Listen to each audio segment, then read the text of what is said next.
TNA, we are wrestling.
And now, TNA presents Turning Point. Tonight, the Latin American Exchange faces America's Most Wanted in the Flag Challenge. Plus, new NWA Champ of It defends against Christian Cage and Sting. And Kurt Angle versus Samoa Joe.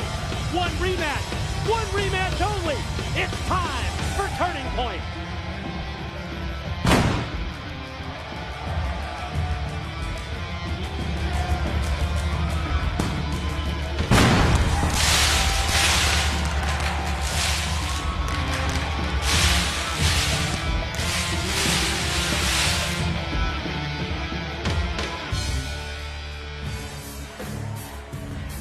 Ladies and gentlemen, this is the opening contest, live at TNA's Turning Point. It is the first event of the Paparazzi Championship Series, a 5-man elimination match. Introducing first, the organizer and coordinator of the PCS. He is the self-proclaimed X-Division legend, Kevin Nash.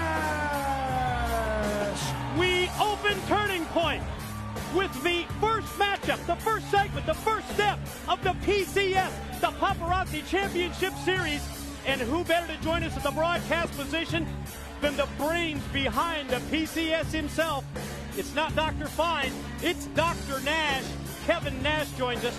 Let's get this elimination on. Is it just me or do I look like Race Bannon from Johnny Introducing Quest? participant number one from Brooklyn, New York, Suchi. Competitor number one in this 5-way matchup, the Warrior, but I think you know that by now, He is a Dr. warrior. Nash. He is, absolutely. You know, I have to ask the former Tennessee Vols basketball star, have you found that SEC title ring yet? I have not. I have not found the ring, but we actually have a congressional thing going in on that right now. From Elizabeth, New Jersey, to Lethal. Well, lethal injection. Yeah, I knew you were headed in that direction. Yep, the youngest member of the TNA roster, New Jerseyite, 21-year-old Jay Lethal. Yep, notorious for the lethal injection, if you will. Detroit, Michigan, Alex Shelley. I can't help it. One of the funniest things I ever saw when you asked the Equal question, my heart, after you broke it. What do you mean funny? This kid. I thought it was heartfelt. I did too. This kid idolizes you. He worships you. He just tries to make you happy. He's my homeboy. Hey, I love the guy. That's right. Factor in that Michigan connection as well. Shelley from Detroit, as well as the hometown of Kevin Nash. Good looks just go into that state, don't they?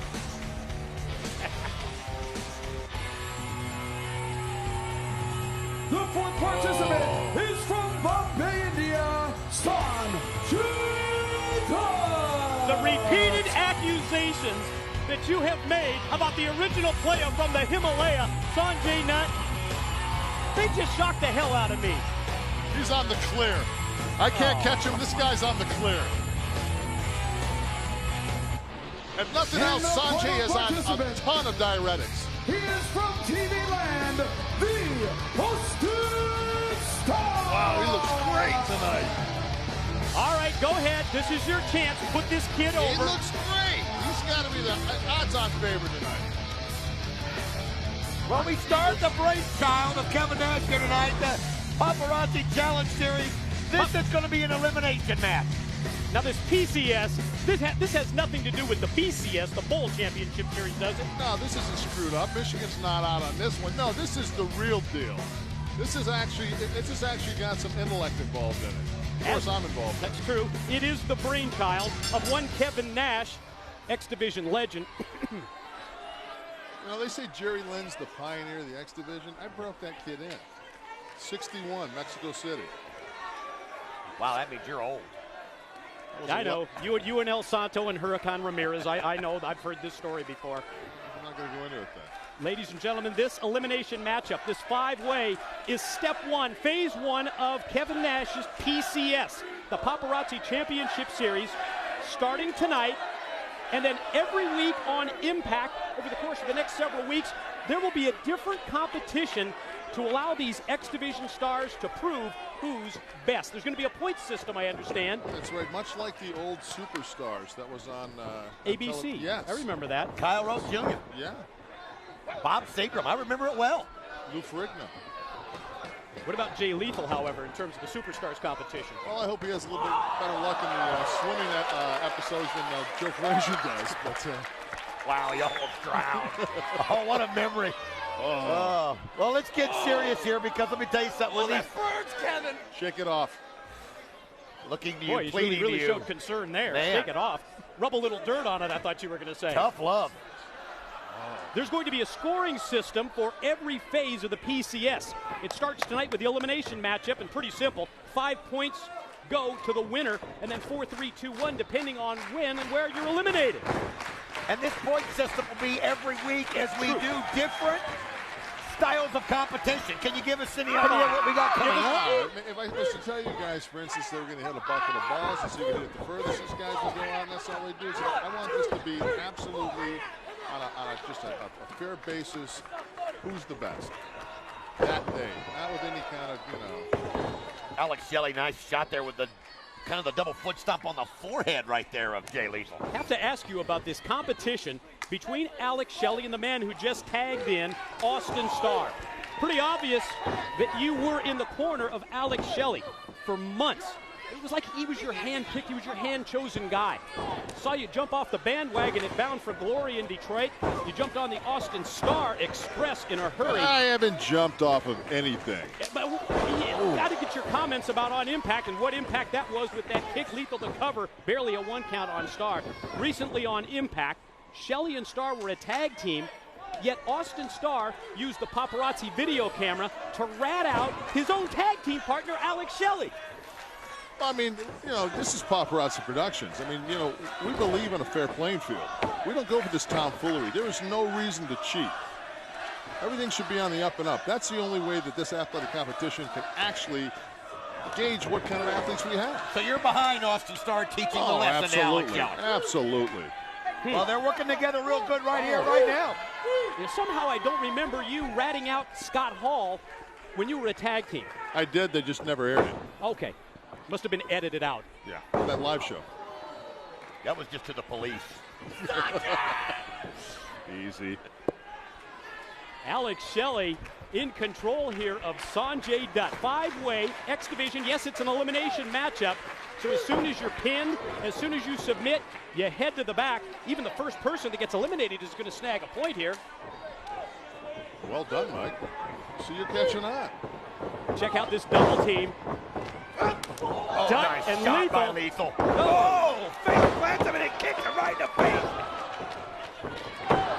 These two X Division stars that have been working as a tag team, pretty effective here against Alex Shelley, even though this match is every man for himself. Sanjay Dutt just amazes me with how fast he is out there and the speed. Stan is all. Oh, yeah, I know the accusations, but come on, look at him. The guy doesn't weigh 150 pounds. He probably weigh 114 without the gas. He's so quick, so good. One day he'll be a X Division champ. Yeah, sure, it's funny. He's got his shoulder all taped up. Wonder what that's from. I don't know. Maybe gas. Maybe tearing something. Oh, man. Austin Starr helps out Shelley. Oh, and he just rubs him along the ropes, and that's gotta hurt. Talk about getting rubbed the wrong way, huh? Whoa. Jeez. That's a rope burn for you. Let's see if Shelley can follow up the advantage. Just takes his boot and puts it right across the throat, right across the windpipe of Sanjay Dutt. What do you think feels worse, that or a paper cut? We can see Cincy, that stare looking on, and there he is. As Alex Shelley got close enough. Now here's a guy that just doesn't seem to have any I don't think this guy gets it. sense of humor at all, but it's all about focus. It's all about what he does in the ring, and look at that determination right there by Cincy as he goes right at Sanjay Dutt. Quick shot with the elbow, immediately goes for the pin, and then the knife bench chop. Oh, you heard that one echo all throughout the impact zone. The contact made with that open hand of Senshi, toe to the chest of Sanjay once again. It seems like he had tunnel vision when you were testing him.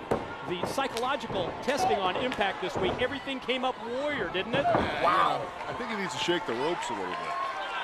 There he is right here in front of us. Maybe wear tassels on his arms. Wait a minute, here comes Starr. He got cut off by Austin unbelievable. Starr. That just absolutely cut him down, and then he kicks Cincy as he tries to get back in. What a great move by Starr with the drop kick. You're right, Don. The second that Cincy got back up on the apron, and now you see a tag made by it's every man for himself here. You can do that. Oh, you can see again the friction starting, and Austin Starr feels like he stole his thunder. Oh, geez, you guys. Right in between them, the suicide dive by Lethal on Senshi. Team Paparazzi looks a little out of it tonight. It looks to me like you need to be counseling these guys. Well, here they are together. They're going to come there.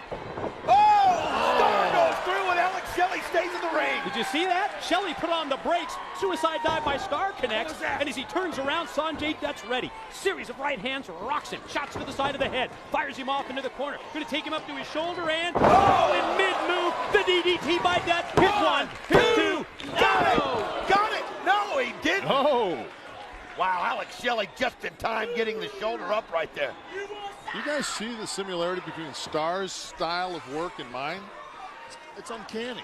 Almost like mirror images, isn't it? Yeah, they both start on 2 feet. That's about the only thing I can see. I mean, the whole diving thing that I used to do a lot and stuff. Missed that.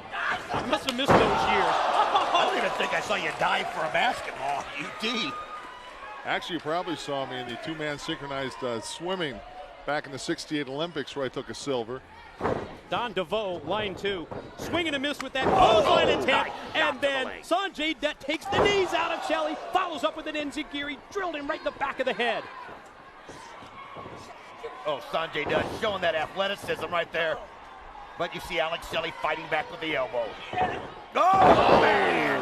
Here he goes! And rolls right over on the neck!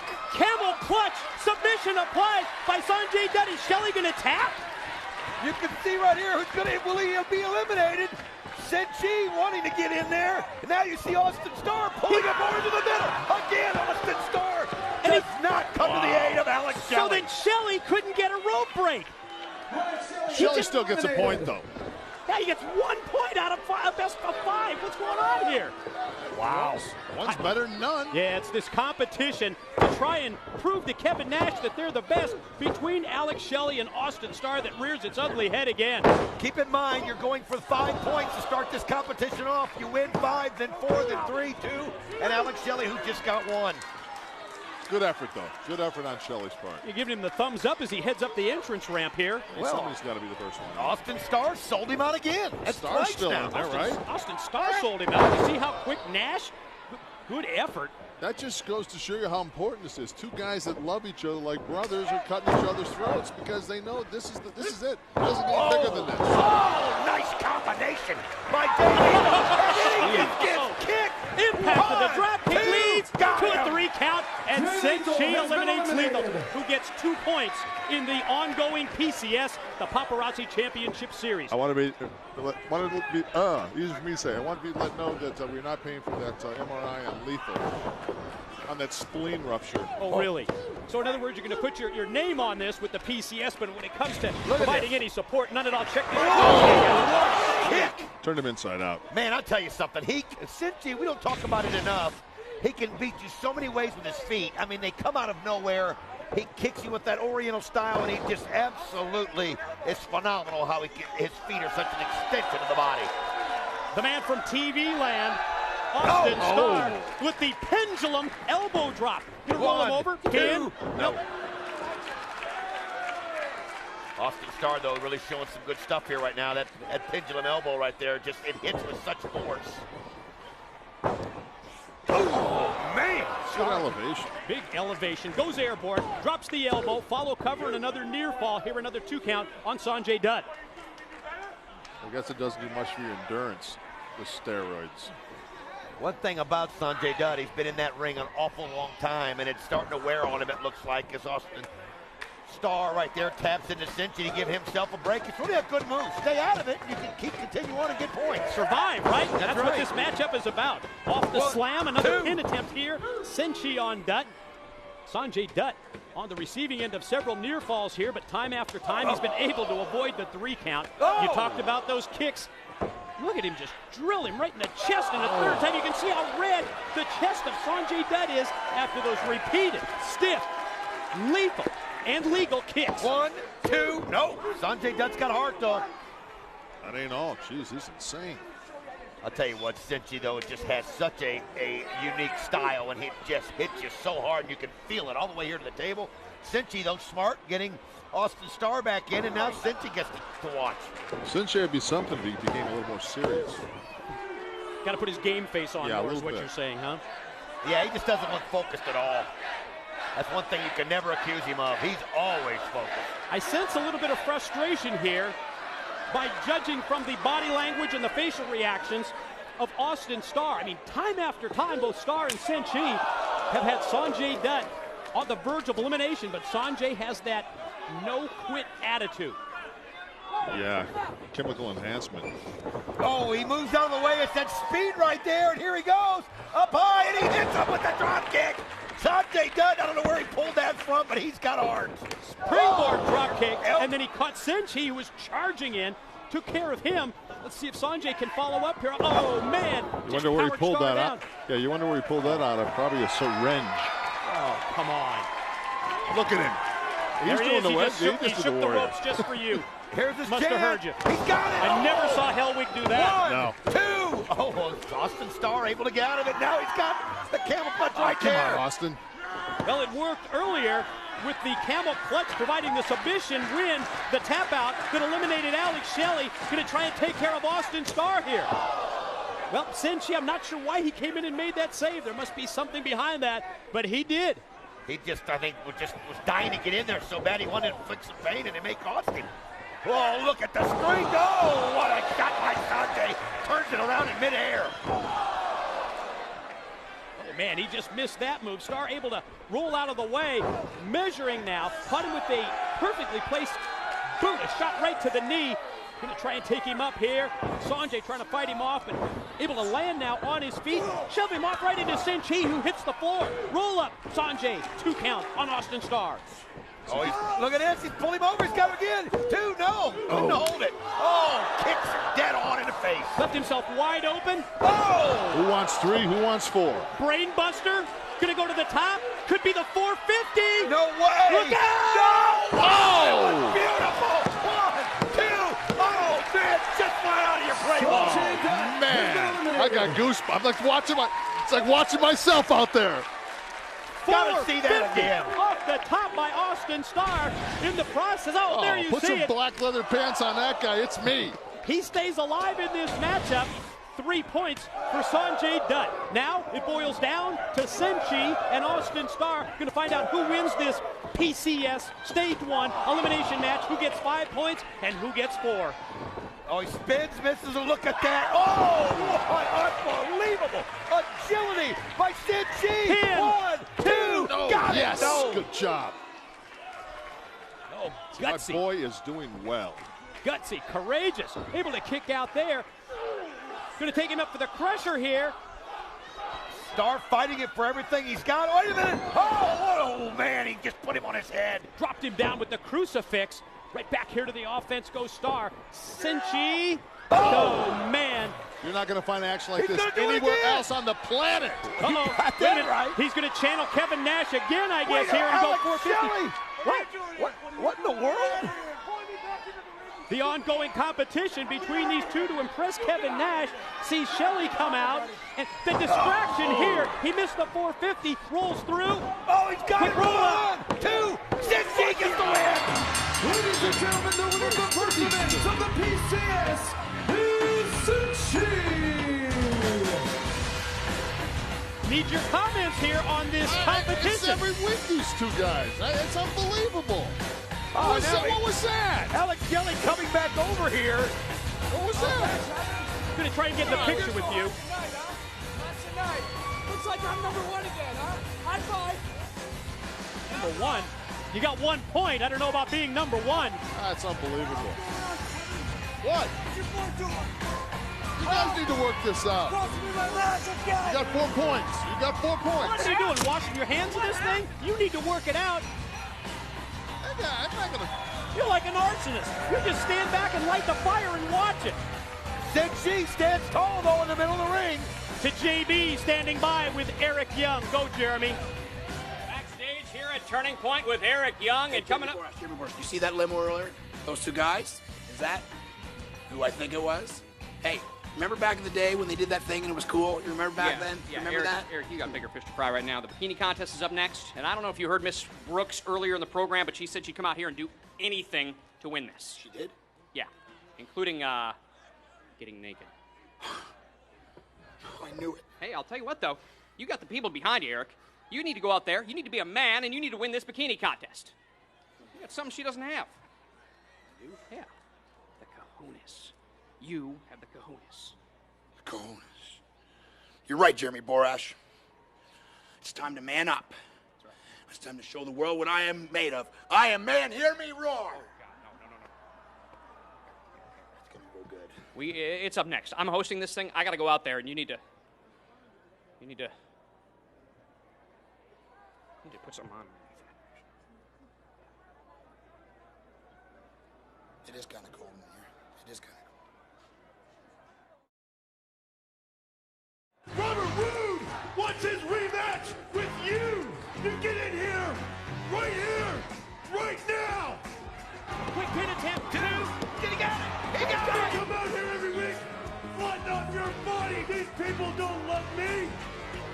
They love Eric Young. I bet you he could be in a freaking bikini contest. Eric Young, are you accepting my challenge? Yes or no? You know what? This is the start of my weight loss voyage, Letitia. Eye of the tiger. You know the average weight for a woman? 115 pounds. You don't want to know what I'm sitting at right now, sister. Here comes Ms. Brooks around ringside. There you see Miss Brooks. And oh no, what we can't see, you can see Eric Young can see well. Look at those eyes. I mean, holy cow, it's like a baby going over to be breastfed. Ladies and gentlemen, it's now time for the first ever TNA Intergender Bikini Contest. Introducing the participants.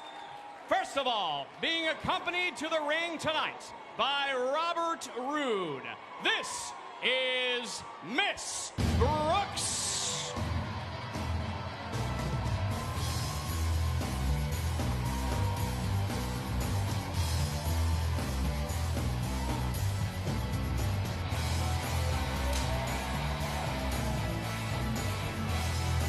Like a baby going over to be breastfed? I'll get it out eventually. He opened my mic.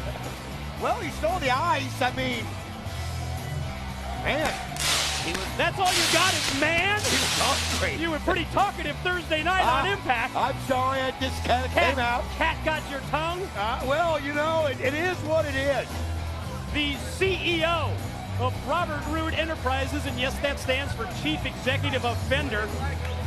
Ms. Brooks set for the bikini contest. The challenge that she laid down, finally accepted by Eric Young. You know, Eric, he's afraid he's going to lose his job, so of course he accepted this bikini contest. How can he compete with that? With those? How can he compete with those? There may be only one thing and one reason. This is going to be a fans judging contest. Who knows? I mean, he's over with the fans.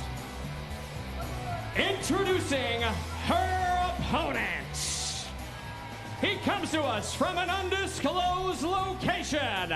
This is Showtime, Eric Young. You ready for a TNA first? We are as well. How about this? The paranoid Pied Piper is in pink. Well, he's got to discover that feminine side of himself. Oh, that's it. If he's going to win. Oh. Somebody is going to have to warn the paranoid pink Pied Piper about the pyro. I mean, look at that look of confidence on his face. I mean, yeah? fear. You can see he's sweating from here, and I don't think it's because of the road. Man alive, you talk about a mismatch. You can see here that he's not the most confident individual. It's almost as if halfway down the ramp, he put on the brakes. He said no, but the fans who have just been so supportive of Eric Young, they're trying to convince him to head into the ring for this competition. Well, the fans have been behind Eric Young. They've adopted him here in the Impact Zone. We know that.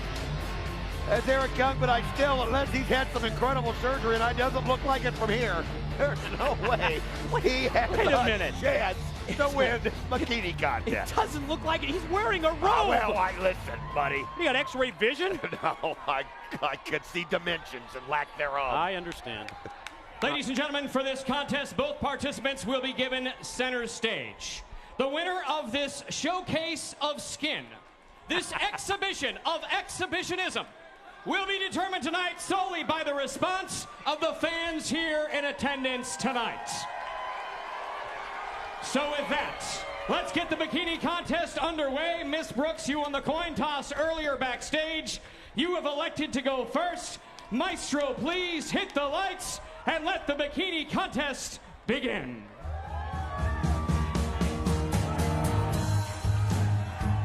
She gets to go first. Won the coin flip. Well, you are tongue-tied. I'm just watching the action, my friend. One of the perks tonight. Okay.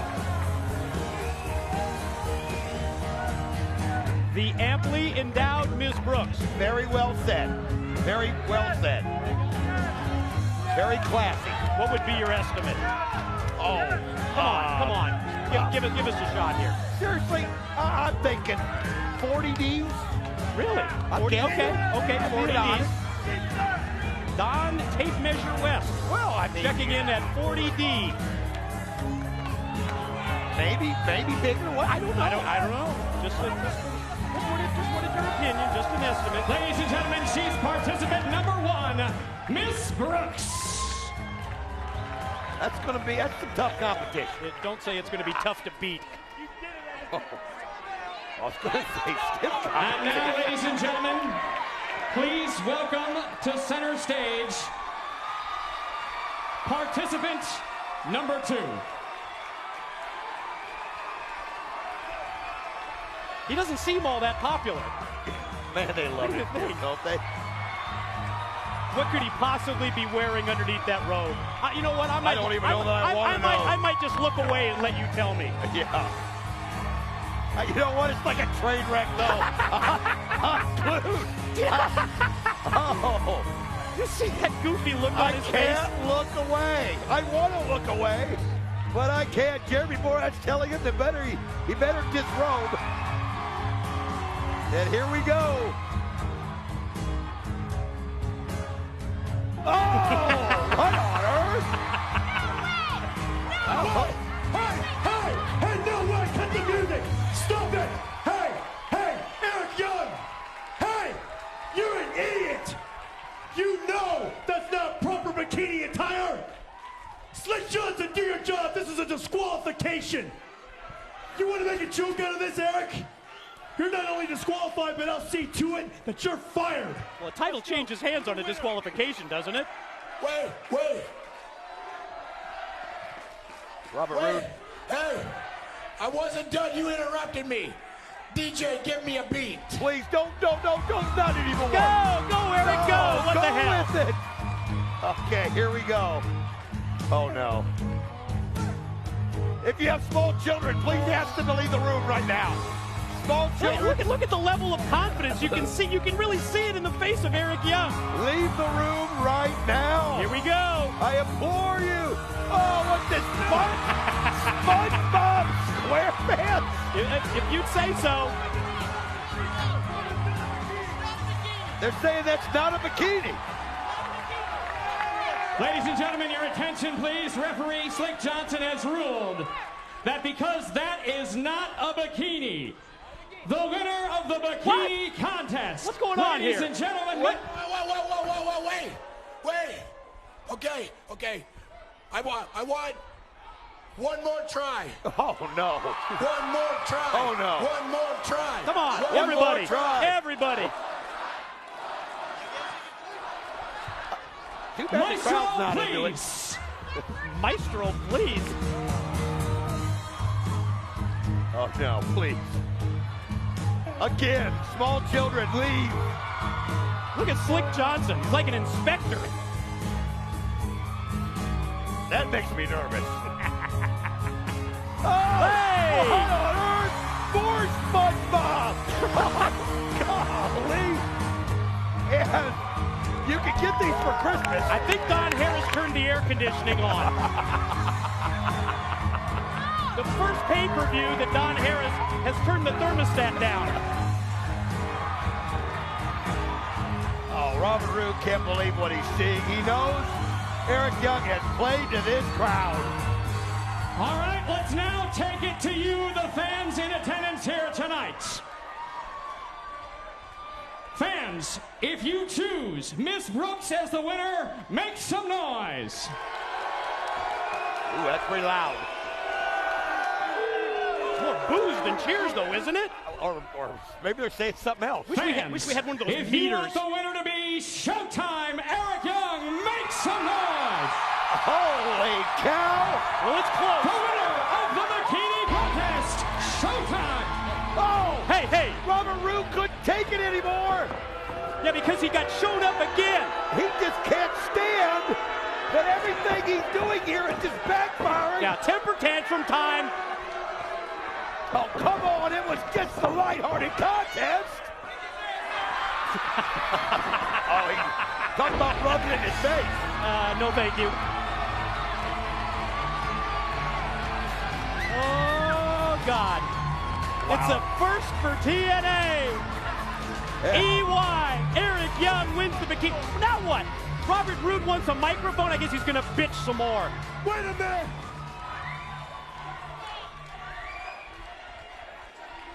What?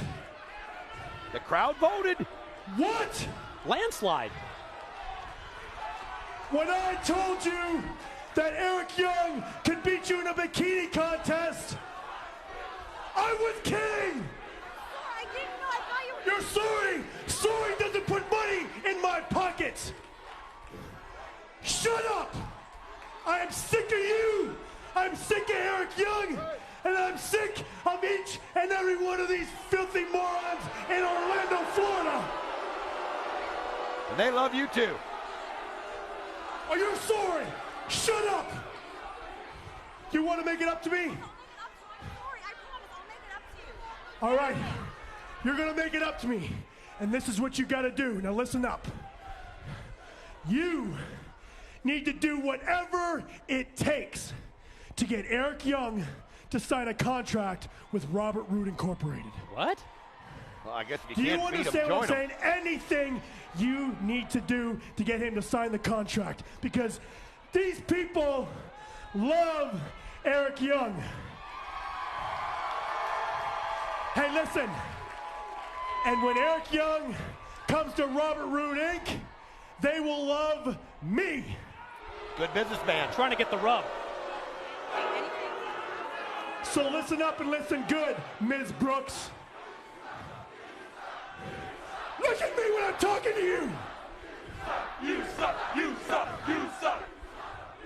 If you don't get him to sign the contract, you may be the one who's fired. Whoa, little pressure there on Ms. Brooks. He's just had it, and he realizes if the people love Eric Young, then he needs to bring Eric Young to Robert Roode Inc. Robert is not happy. If Ms. Brooks doesn't bring Eric Young to Team Roode, Robert might replace Ms. Brooks.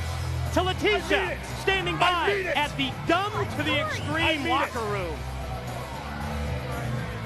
I'm standing outside the locker room of Michael Hickenbottom and Paul Levesque. They've been behind closed doors all day, and I can only imagine what they're talking about. Hey guys, are you in there? Hey, baby! Hey, is Michael and Paul in there? Huh? I think they're in there. Are they in there? Hey, Oh my guys, God. come on, guys, come in here. Come on, guys. Shit. Come here, Oh. I'm on the fight only guy. I'm here. Come on. Oh. Come on, guys. God, someone give me a towel. Oh. Does anybody know where catering is? All right. The fallen angel, Christopher Daniels, current X Division champion, a pioneer whose blood, sweat, and tears will forever be ingrained in the code that binds the X Division. Chris Sabin, a high-flying warrior blinded by glory. He turned his head from the guidance of his former mentor, only to taste failure. You think disrespecting Christopher Daniels is going to get you somewhere? And now, he must battle for his redemption in the form of X Division Gold. Special guest referee, Jerry Lynn. Pioneer of the X Division, a man who has dedicated his career to creating the most elite division in professional wrestling today. And now, he will witness the turning point of his most gifted pupil. Will Chris Sabin see the error of his ways? How's that for respect? Or will he continue down his path to self-destruction? It is time for the first of two championship matchups. It's Christopher Daniels to defend against Chris Sabin. X Division title is on the line. Yes, ladies and gentlemen, it is turning point. It is the X Division championship matchup. Intriguing situation here, especially with Jerry Lynn as the referee. Let's break it down with the X Factor. Since Chris Sabin captured the X title at Bound for Glory, the championship belt has gone from AJ Styles to the current title holder, Christopher Daniels, all since October. November the 30th on Impact, Sabin defeated Dutton Lethal to become the #1 contender. Tonight, he looks to regain the gold. The man who's been the center of X Division disrespect is the man wearing the striped shirt. Can Jerry Lynn ignore the verbal blast and call it down the middle? Ladies and gentlemen, TNA's turning point continues with the following one-fall contest for the X Division Championship. Introducing first the special referee. He is X Division pioneer, Jerry Lynn. Certainly not an exaggeration. When we started out, Don, 4.5+ years ago, the X Division, it was pioneered by this man, Jerry Lynn. There's no denying that. I'll never forget that four-way that Jerry Lynn was in that first day. Absolutely made me an incredible fan ever since. And the challenger in this contest is from Hill, Michigan, Chris Sabin. This kid is 24 years old. He's been wrestling for 6 years. The last 3+ here in TNA. 3-time X Division champion. He won it for the 3rd time last month at Bound for Glory in his own hometown of Detroit. Chris Sabin looks to become a 4-time X Division title holder. The champ stands in his way. And his opponent, from the City of Angels, he is the defending X Division champion, the Fallen Angel, Christopher Daniels. I'm telling you, folks, this guy stands for everything a champion could stand for. Class, respect, just the way he goes about his business on a daily basis, the professionalism that he shows night in, night out, and Chris Sabin would do well. So emulate this man, emulate Christopher Daniels, because that is what a champion is supposed to be, Mike, today. No question, the Fallen Angel. He describes himself as the shining light, the saving grace, and yes, God's gift to professional wrestling. There you see the pioneer, Jerry Lynn, holding the gold. In the center of the ring, that's what's at stake. The prestige, the honor, and the glory of the X Division Championship belt. And you can see Sabin, of course, this punk kid Sabin, who Don we respected for several years here in TNA, but just the lack of respect that he's shown people like Jerry Lynn, it just causes you to turn on Sabin in an instant. Mike, he's so good in the ring, too. That's what gets you. He's so incredibly talented. He's got so much game, and he knows it, and you can see he knows it, and it's gone to his head. He feels like the world owes him something. But you look at Christopher Daniels, he's had to work hard to get where he's at. He knows how hard he's worked. He respects people like Jerry Lynn. And don't be worried about Jerry Lynn pulling this down the middle. This is the guy that understands what the X Division is all about, and he'll make sure he just calls it right down the line. He'll show no favoritism, even though you know he wants to just give old Sabin a punch in the face every now and then. That's really going to be one of the interesting situations in this match. Did you see that? Usually you'll see out of a side headlock, maybe someone grabbed the hair. Obviously not going to do that with Daniels, so he just latched onto one of his ears. And he did it out of the sight of Jerry Lynn right there, but you see Christopher Daniels, oh, what a nice elbow right there by Chris Sabin, and then he puffs himself up. Oh, you're right, put the shoulder right into the chest of Daniels, the champ, dropped him right down and goes right back to that side headlock. Well, in your mind, yes, Jerry Lynn is going to call it right down the middle. But I don't know. If in the back of my mind, I'm thinking how I've been totally dissed month after month by someone like Chris Sabin. And even earlier, we heard it in the interview prior to this matchup, the knocks that Sabin made on Jerry Lynn. Well, I think it sounds good on paper that Jerry Lynn's going to call it down the middle, but we'll find out. Well, we'll see what kind of professional he is. I mean, maybe it's a way of him showing Chris Sabin what it's all about, but you know, don't count Chris Sabin out of this match. This guy's a 2-time former X Division champion, and he's somebody, like I said, we talked about this guy carrying this belt for a long time and many times down the road. He's that good, and he uses his cockiness to his advantage. He knows it gets under people's skin. He knows it rubs them the wrong way, and he uses it to his advantage. Nice series of arm drags by the champion Daniels. I just love this. Takes it, going to add a little bit of pressure behind that when Sabin's face was right in the mat, and then he takes him and drives him face first down into the canvas a couple of times, almost as if he's saying, that's for you, Jerry Lynn. Oh, look at that. One shot right after another. Just pounding his face into the mat, and that's going to get a little respect for you in a hurry. And look at Jerry Lynn saying, hey, I don't see any rules being broke there. None whatsoever. Right back to the offensive. Going to shoot him off into the ropes. Swing and a miss with that back elbow. Oh, that kick didn't miss. That was right on target. And he timed it so perfectly, Mike, how he throws, wait a minute, 1, 2, oh, didn't get it. Yeah, barely even a 2 count, if that, before Sabin able to power out from the count of Jerry Lynn, but watching this first pin attempt, I think it was the proper cadence by the referee. But I noticed that Chris Sabin made sure he got that shoulder up quick. I don't think he wanted a chance. That's a good point. Might whip through quickly, but he wasn't. Oh, here he goes. Man, he's so smooth. Split leg moonsault, pin, no. Yeah, good cadence. 2 count there as well. A near fall from special referee X Division pioneer Jerry Lynn with the X Division Championship belt. It's just good to see Jerry Lynn in the ring again. I know, I mean, it's not in the same form that we are watching Daniels and Sabin, but man, a lot of memories come to mind when Jerry Lynn's in the ring. True. I mean, he's been working with TNA as part of the Total Nonstop Action Wrestling staff. I think this is great. You're right. They have him back inside the 6 sides. Drop toe hold. Surprises Daniels. Sabin going to measure him. Watch him springboard. Oh, what a drop kick to the back. And it just sends Christopher Daniels out of the ring onto the concrete. And look at that sneer. Yeah, and a little wink on the end, too. How proud he is that he overpowered Daniels, caught him with that drop kick. Don't patronize me, Don. Oh, I'll patronize you. Oh, man! Right on the ramp! Hip toss takeover by the challenger Sabin and the champ Daniels. Oh, bad landing that time. Gonna run up the ramp here. Oh, it's gonna get some speed and momentum as Daniels right now is writhing in pain. Puts on the brakes and drops the fist right to the forehead of Daniels. Right in the kisser. A whole different means that he's using of offense than he normally does.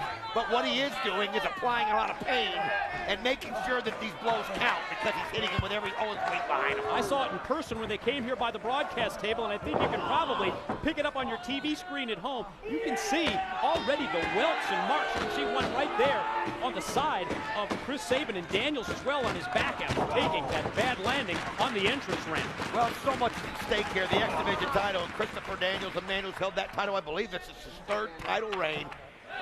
Like I said, he personifies exactly what the X Division. Oh, right into the back of the head.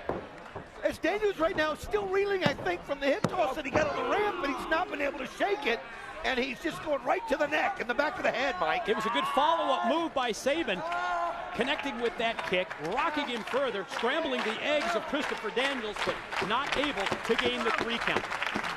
The longer that this matchup goes, and I know Daniels is in incredible physical condition, but if you think about it, Don, for the past several months, Christopher Daniels has been competing primarily as a tag team wrestler with the phenomenal AJ Styles. I wonder if that's going to affect him at all as the match continues and we go deeper into this bout. Watch the backslide attempt here out of the corner. One, Sabin two. shoulders down. Nope. But you can see Jerry Lynn keeping everything above board on the counts. No worries whatsoever, and Christopher Daniels again finds himself on the mat, and here goes. Yeah, but at the same time, Lynn not showing any favoritism to either champ or challenger. Sense of frustration here on the part of Sabin. Christopher Daniels holding the back of his neck and the back of his head, and look at Chris Sabin going right for it. He saw him. He knows where he's hurt Christopher Daniels. He's not letting up. And he's doing it in an arrogant way, but that's just his way. And if you think about it, what better offense, what better game plan and strategy to employ for Chris Sabin than to work on the neck, the head of Daniels, because you know he's going to try and soften him up with a cradle shot. Oh, absolutely, and he knows if he can hit that, especially if he's injured like this.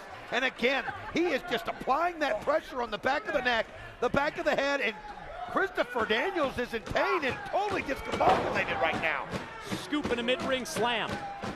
Here comes Sabin off the ropes and drops the leg this time to the head. You're right, totally working on the upper body, the head and neck of the champ and wearing him down and obviously getting ready to set him up for that cradle shot. The thing I like about Daniels is the multitude of different finishing moves that he can use. I mean, we've seen him, Don, use obviously the Angel's Wings. It's probably his best known move. He can beat you though with the BME, best moonsault ever, the last rights, whatever it is that he uses. He's got such a repertoire in his arsenal, and I mean, that's what makes Christopher Daniels such a great champion. But let me tell you something, Chris Sabin's another one. He's got that hesitation drop kick that he can put you out with. He's got the cradle shot. I mean, he's got ways to make you submit. I mean, the guy is such a great athlete, and that's the thing you want to root. Oh, nice. Counter right there by Christopher Daniels, and that may be what he needs to get it back in his direction. Desperation move by Daniels, employing the STO judo move to take Sabin down to the mat. Could this be the turning point for Daniels when it comes to him mounting an offense? He's still holding the back of that neck, though, the back of that head. And he's going to have to forget that somehow if he can, because Chris Sabin's not going to forget it, so he's just got to keep going for his offense and not play defensive, Mike. Series of running clotheslines, missed the third one, but then connects on the high back body drop. Quickly, Sabin to his feet. Daniels is ready. Tilt-a-whirl backbreaker leads to a pin and a 2 count. So close, and there was a time I was really watching Jerry Lynn's count, and he has not wavered from the moment this match has started. Here it comes, went for that double underhook, usually means that the Angel's Wings is the next move, and how many matches have we seen him win with that? Went for the baseball slide, Sabin able to move out of the way, quickly Daniels, oh man, wow, what force, what power in taking Sabin back first into the unprotected steel safety rail. And again, Christopher Daniels cannot help it, just a reflex action. Oh, but not, look at that agility. He just hopped right up to the apron, comes into the 6-sided ring, and then comes right through and connects with the kick. I think Sabin was expecting a dive, but he was going to get out of the way. And then what did Daniels do?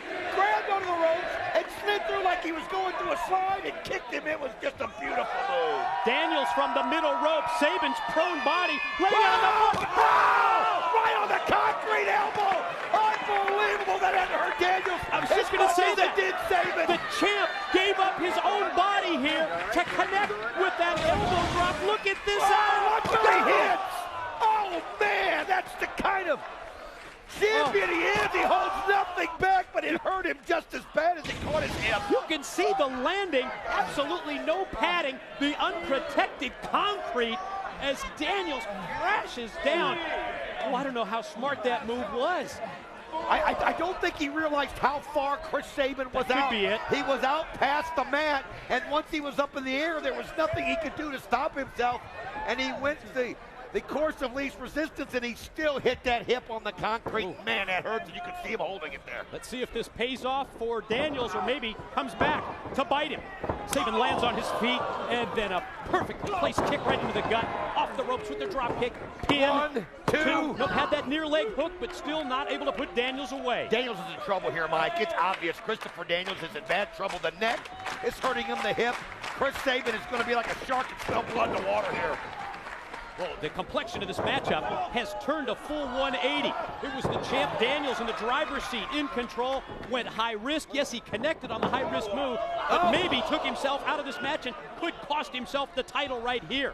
Chris Sabin throws him into the ropes on the neck. He hits him in the back of the neck again, and then he hits him with the DDT, and oh, that could be it. Tornado DDT, 1, 2, no! How did he get out of that? Boy, I just love the agility, the spring that he gets when he comes off that middle rope. It's what you talked about earlier. You might not like him when it comes to the disrespect he shows to Jerry Lynn, but you can't deny that he's one of the great competitors in the No Limits X division. Oh, nice counter right there by Christopher Daniels. But every time Daniels hits a move like this, it costs him. He puts his body on the line every time because he's already injured. We know that. And he costs him every time he has to use full weight, but there's no quit in him, Mike. Saw it once again right there. Powerful, impactful move by Daniels. Hurt himself as well. Into the corner, that high knee, right on target. Going to take him. Oh, man! Death Valley driver. Pin. Arm extended. Draped across. No. 2 count. Chris Sabin gets that shoulder up. And again, Jerry Lynn right down the line. You were right. That's what you predicted. Jerry Lynn would call this right down the middle. Look at this. He got it. Submission hold applied. Jerry Lynn, the referee, going to wait to see if Sabin taps out. He's close. Jerry Lynn wants to get all the way. He is so close. But look at the strength of Chris Sabin as he's using his upper body to work his way back to the ropes, and he gets his foot on it. Oh, you're right. He just made contact and just barely getting his foot on that bottom steel cable to get the rope break. Boy, Daniels almost retained the title right there via submission. Well, I don't think Christopher Daniels had all of his strength. I think the injuries hurt him there because... That's a good point. Chris Sabin, I think, recognized it. Oh, boy, he got the foot in the face that time. Face wash style. Seen that from Samoa Joe in the past. Oh, you could just see Christopher Daniels as he's just trying. Oh, but look at that. He set him up. Committed himself. That's what Sabin did, and it cost him as Daniels connects. Open hand palm thrust that caught him right in the face. Oh, he just powers him down. And here we go. BME. There it is. Oh, he nails it perfectly. 1, 2, 3. Got it. Ladies and gentlemen, your winner is still X Division Champion, the Fallen Angel, Christopher Daniels. We talked about it earlier. The champ can beat you in so many different ways. It wasn't the Angel's wings. It wasn't the last rites. It was the BME for the 1, 2, 3. Best moonsault ever. Allows him to retain the gold. And that was one of the best moonsaults ever. And he hit that. I think you could feel that he knew he had to hit that perfectly. And he put it all on the line. He went for broke. If he missed it, if he couldn't put it through, I think he might have used all of his energy. And you can see right now, Jerry Lynn. You know what's going on here? Jerry Lynn trying to make a motion. He's asking for a microphone here, so I'm going to let him explain to you what's going on. Don't make me go through this again. I will be the first one to admit and give you credit when you've had a hell of a match. Now tonight, Daniels was the better man. What a match it was. What the competition of the X Division is all about. Now, why don't you be a man and lose with some dignity and shake the man's hand? Come on, Saban. Show some respect. He said, I don't need the respect, I'm the champion. Well, Jerry Lynn's trying to prove a point right here, and Because Daniels not letting him. Jerry Lynn has been here from the beginning. He knows what the X Division was built on. It was built, oh my God! He just smacked Christopher Daniels. I think it just, he had this point he wanted to make, and he didn't want Daniels interfering in. Oh, this is bizarre. Referees fill up the ring to get right in the face of Christopher Daniels. I'm anxious to see Chris Saban's expression after that. That was just bizarre. Wow. You can see him saying, you will respect me. He's saying that to Daniels, and I can see that. He got dressed down.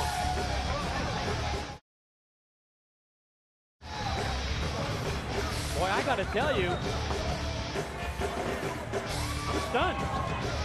Well, he was so close to proving his point, and I think it was a matter of Saban not, or, Lynn not letting Saban have time, and Daniels just wanted the belt to move away. I wasn't prepared for that at all. Referee Jerry Lynn slapping Daniels. I mean, one thing we know is that Jerry Lynn is all about that mutual respect. I guess he felt that he didn't get it. So Great much more matchups. going on, man. Tell everybody about it, DW. You've got America's Most Wanted. You've got the Latin American Exchange, and it's the flag match. It's about pride. It's about honor, and it's about country. Who's going to hoist the flag? Whose anthem's going to be sing? It's about the NWA World Heavyweight Championship. It's the triple threat three-way matchup ordered by Jim Cornette, the new champion Abyss, the two challengers, Christian Cage and Sting. And it's the rematch. It is the Olympic gold medalist Kurt Angle and the Samoan submission machine Samoa Joe. You wanted it after last time. You didn't get enough.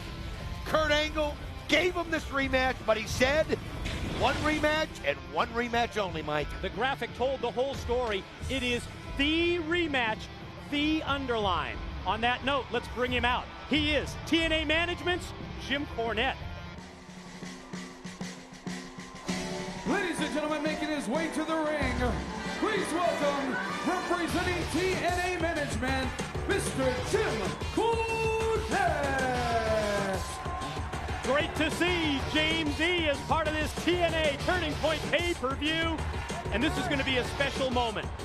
TNA, absolutely the talk of the professional wrestling world, but even more than that. Thank you all for being a part of Turning Point here in TNA. Thank you very much. Cornette's going to tell us about the sports connection. And at this time, I want to welcome some very special guests, some dignitaries here in the Impact Zone tonight that are also big TNA fans. First, if I can bring to the ring, big TNA fans from the Chicago White Sox. Folks, please give a warm welcome to Dale Torborg and AJ Przinsky. Give them a hand. You got to love this, AJ Przinsky. He was the man in 2005. Yes, the starting catcher and such an instrumental player in the World Series victory for the Chicago White Sox. He's joined by, well, AJ, good to see you. Dale Torborg, the Thank Demon, you very much. former wrestler and a coach with the Sox. Since you were here at Turning Point last year, we're glad to have you back. And also, ladies and gentlemen, a very special guest. I'd like to introduce now, from the World Series champion St. Louis Cardinals. He was the 2006 MVP of the series. Please give a warm welcome, accompanied by his brother Rick, to David Eckstein. Now, I know you're a big Chicago Cubs fan, but would you put this guy over? World Series MVP. You know what? I don't care. If you're a sports fan, if you're a baseball fan, you love and respect this guy, David Eckstein, because he is what it's all about. He has heart, which reminds me of his book that's coming out the 12th of December. It's called Have Heart. It's an inspirational book for children by David Eckstein, and this guy personifies what heart's all about. You can get it at davideckstein.com, and it comes out the 12th of December. David. Couldn't have said it The better. MVP of the World Series. Rick, how you doing?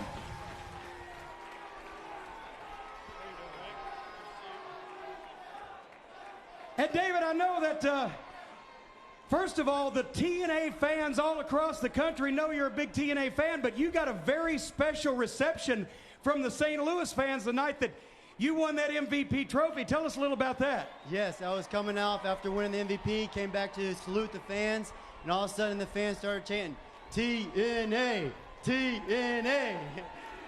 Imagine that at the World Series.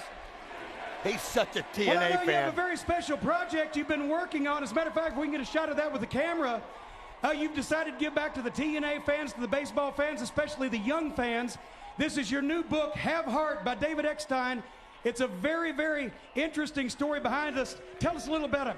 Yes, the book is it's supposed to give a positive message to young kids if they believe in themselves that anything is possible, but also it talks about my father and my oldest brother and 2 sisters who've all had kidney transplant, about organ donation. Organ donation, a very important cause, and That's awesome. I tell you, you hear the fans, they are hot tonight. Some of the favorite wrestlers that you have are in action tonight, including the rematch between Samoa Joe and Kurt Angle, but I know you've got some other favorites in action tonight here on the program. Definitely, you know, as everybody knows, Rhino is one of my favorites, but then I also like the underdog type of person, and my favorite is Lance Hoyt. Lance Hoyt's been an up-and-comer. He's got a lot in common with you. What on earth? I tell you, David, it's great to have you here. Rick, it's great to meet you. Torborg, what the hell are you doing? They're just disrespecting. Hold on a second here, Jim. David, you're in my ring. It's 1 year ago tonight that we won this title. It's my ring. This is my TNA. You're a baseball player. Now you're writing books. You backed your way into a World Series. You backed your way into an MVP. The Tigers hadn't thrown those balls away. You guys wouldn't have won anything. We beat your tail in the season. Now you're writing books. You're no Dr. Seuss. What's next, a movie?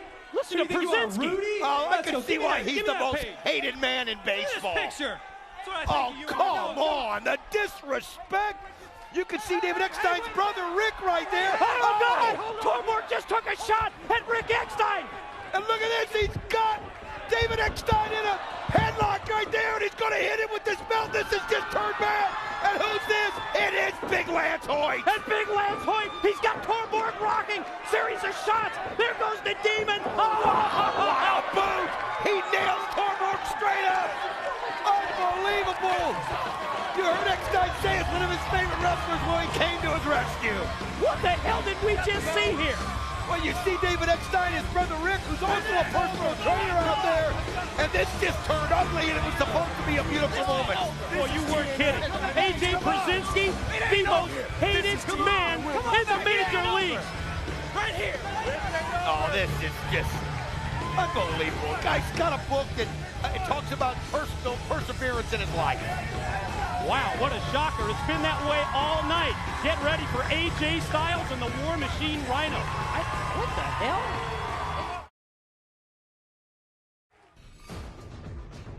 He is the phenomenal AJ Styles. He is professional wrestling's most exciting athlete. But is he a man out for himself? What's behind this mistrust that you have? I don't know what you're talking about, mistrust, because honestly, it seems like to me that the guy wants something from me. The way I see it, Rhino wants to help you. Well, nobody comes around unless they want something.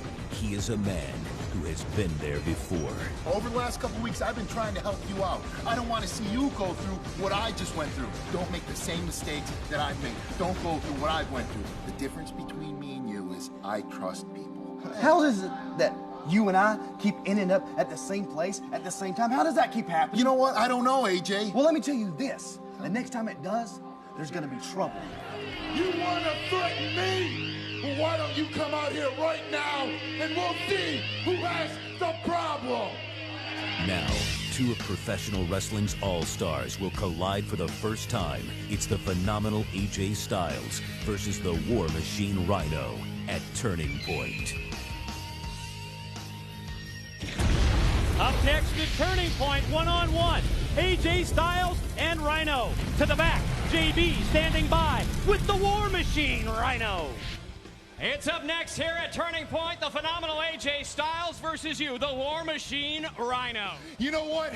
When I look at AJ, I see a lot of myself, the man that I was. AJ, you're selfish. See, I want to help you. You didn't live a privileged life, neither did I. But the difference between me and you is I allowed people in. People that are going to help me out. People that will be my friend. That's how it all started. I tried to help you out, AJ, but no. You want to handle things this way? That's fine with me. I'm not going to let you slide. And as a veteran, I will make you see it my way, and that I'm here to help you. And if you don't agree with me, I swear to God, I will beat some sense into you, because that's how...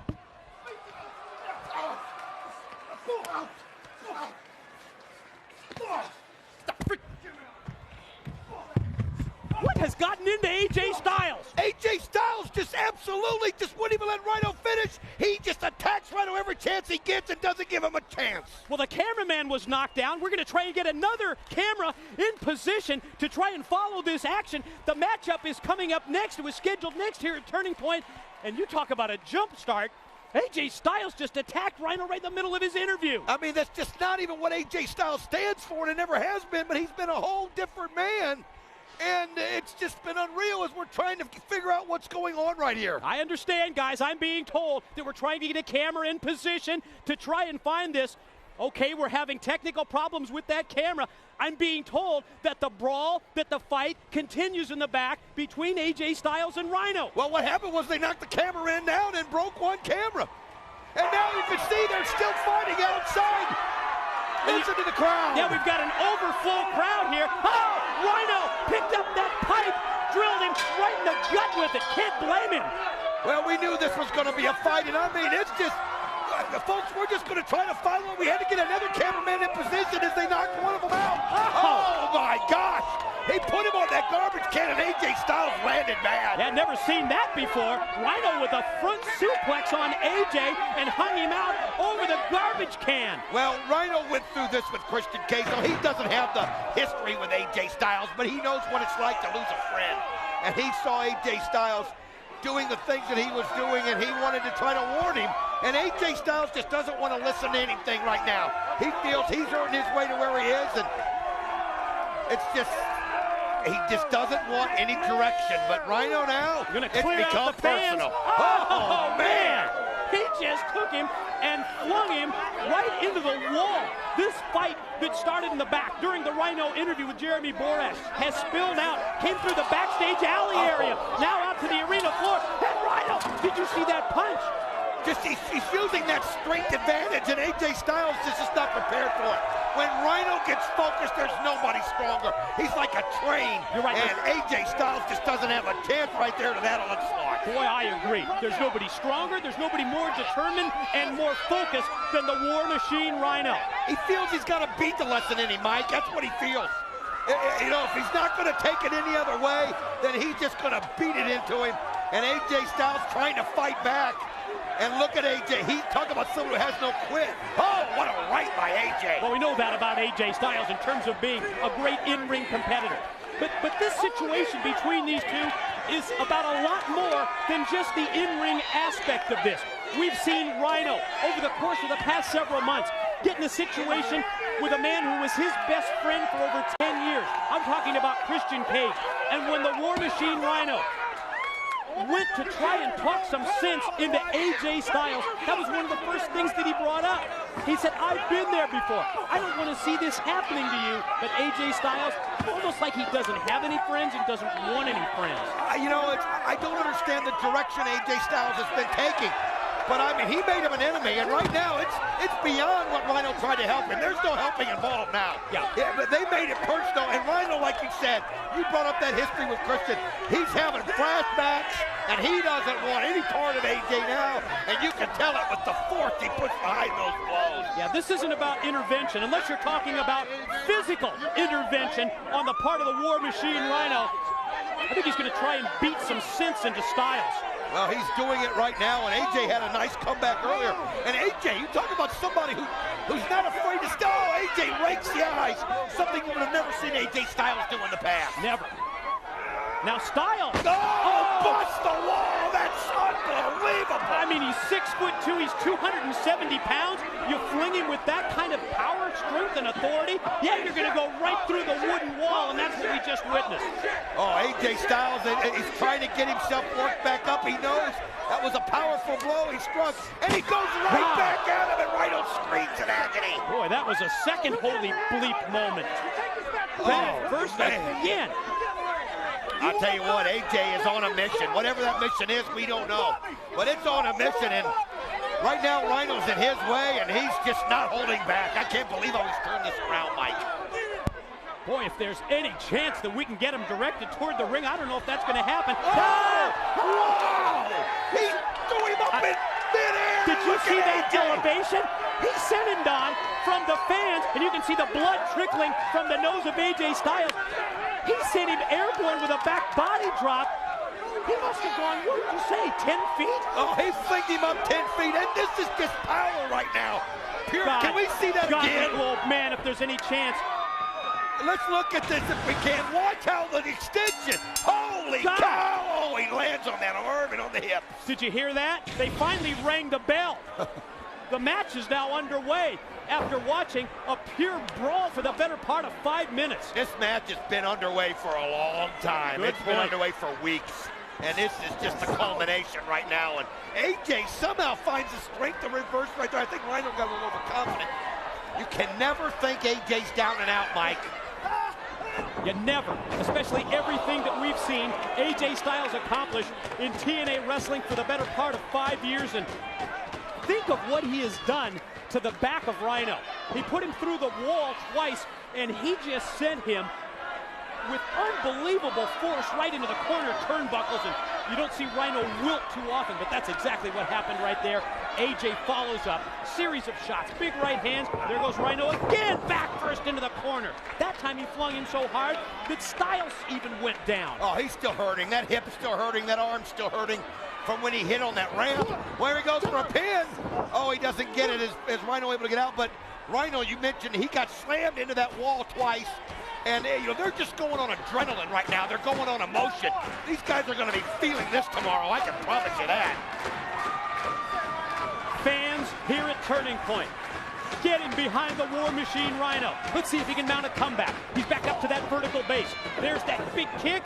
Oh, look at that athleticism, isn't it? Oh, what a drop kick, and it's hit perfectly. Professor, he leveled him with that. The leg extension of Styles only matched by the contact that was made from the drop kick. He might have posed just a bit too much that time. You saw him take a victory lap around Rhino before he went for the 3 count, and that may be the difference between the 2 and the 3. Oh, you can see a little bit of blood still trickling out of the nose of AJ. I mean, that came from one of them punches thrown by Rhino, I'm sure. And now you see, look at this, so he took a little too much time, and Rhino able to get that shoulder in there. Man. I tell you what, there's just no predicting what you're going to see from this AJ Styles. Rhino up on that middle rope. Styles just tossed him down to the floor. Rhino right now, right below him on the, and AJ, I think, was going to go over the top, and now he decides against it. That's exactly what was going to happen right there. I think he was going to try and slingshot himself over the top onto Rhino. It would be a good move for someone who's giving away in the neighborhood of about, what would you say, 40, 50 pounds here. Oh, this is a good move on his part. He goaded Rhino into getting back into the ring so he can take a couple more cheap shots. Now here he comes, slides through, and Rhino's ready for it. Able to move out of the way and then come back, and Styles just leaped over the guardrail so that he didn't crash and burn. AJ goes off the springboard. Man, he suplexed him right on top of the man right there. He better be lucky he landed on the mat, or it'd be done for AJ Styles. Look at the strength of Rhino. Belly-to-belly move by Rhino on Styles. And you can see referee Andrew Thomas employing the count here. He's up to 2 while both men try and gather themselves. Both men try and regroup. Well, Rhino has taken a beating in this match. So is AJ. And AJ just took, well, you're right, both men have paid the physical price. They've paid the toll here. AJ Styles right now working himself back up, gets into the ring first as they both beat the count. But these guys, I mean, you can see how slow they're moving out. AJ looking like he favored the knee a little bit. Oh, what a right there by Rhino, and another one. Mid-ring exchange. Momentarily, Rhino gets the better of it.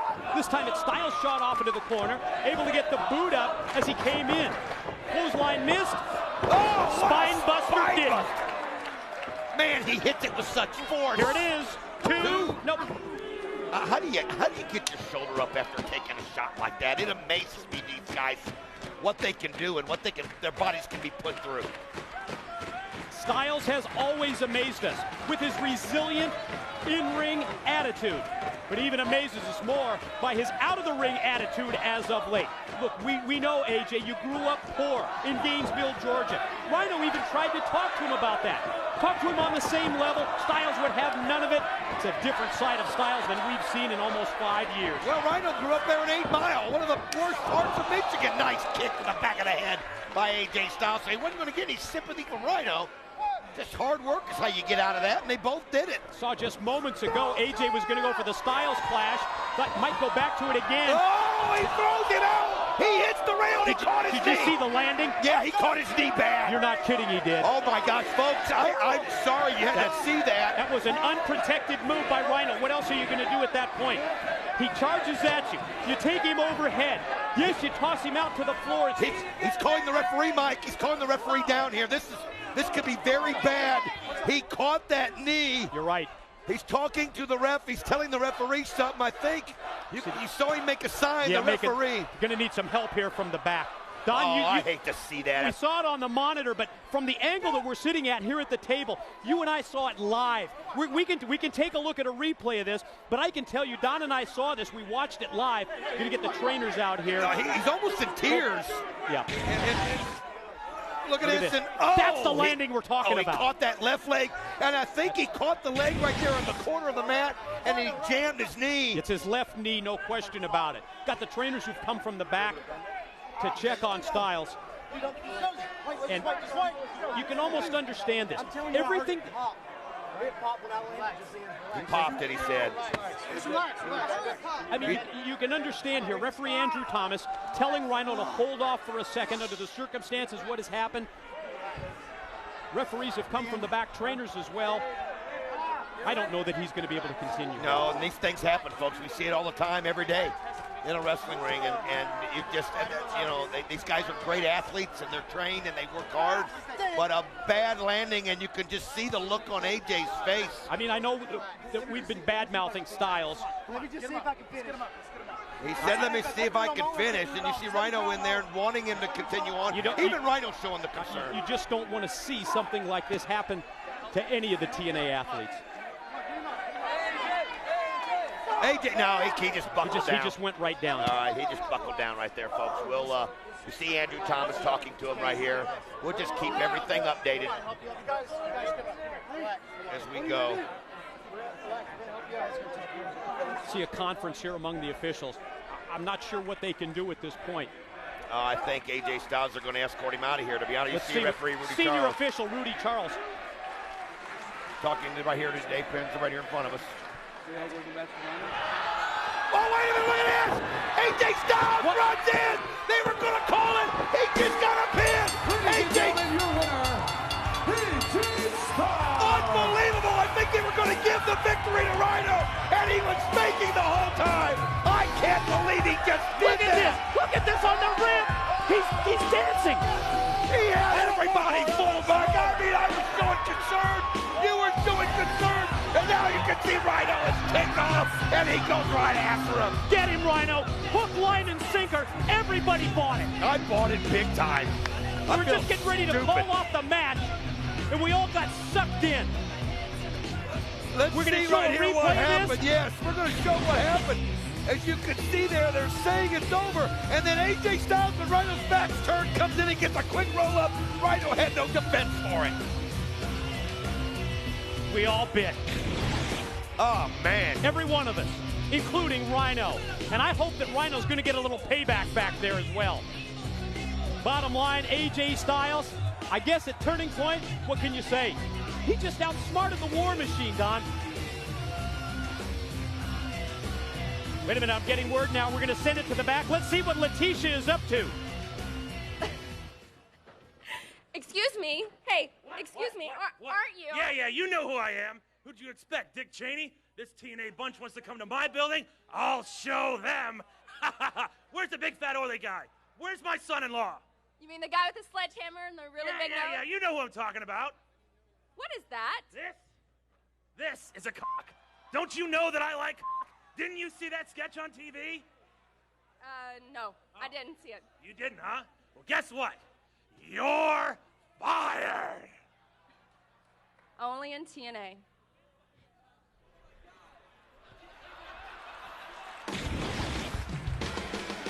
What can you say about Turning Point?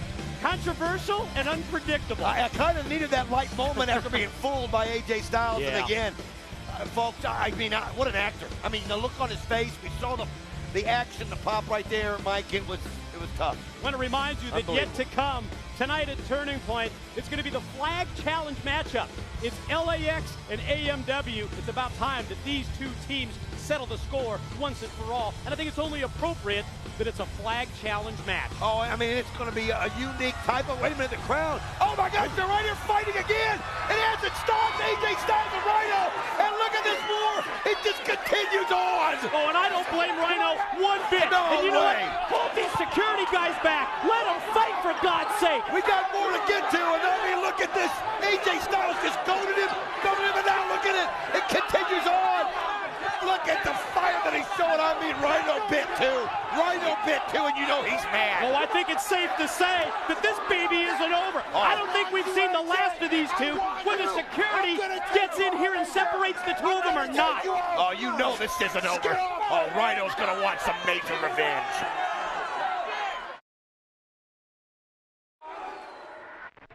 The new era of violence has arrived. No way! Not the border dog! No! No!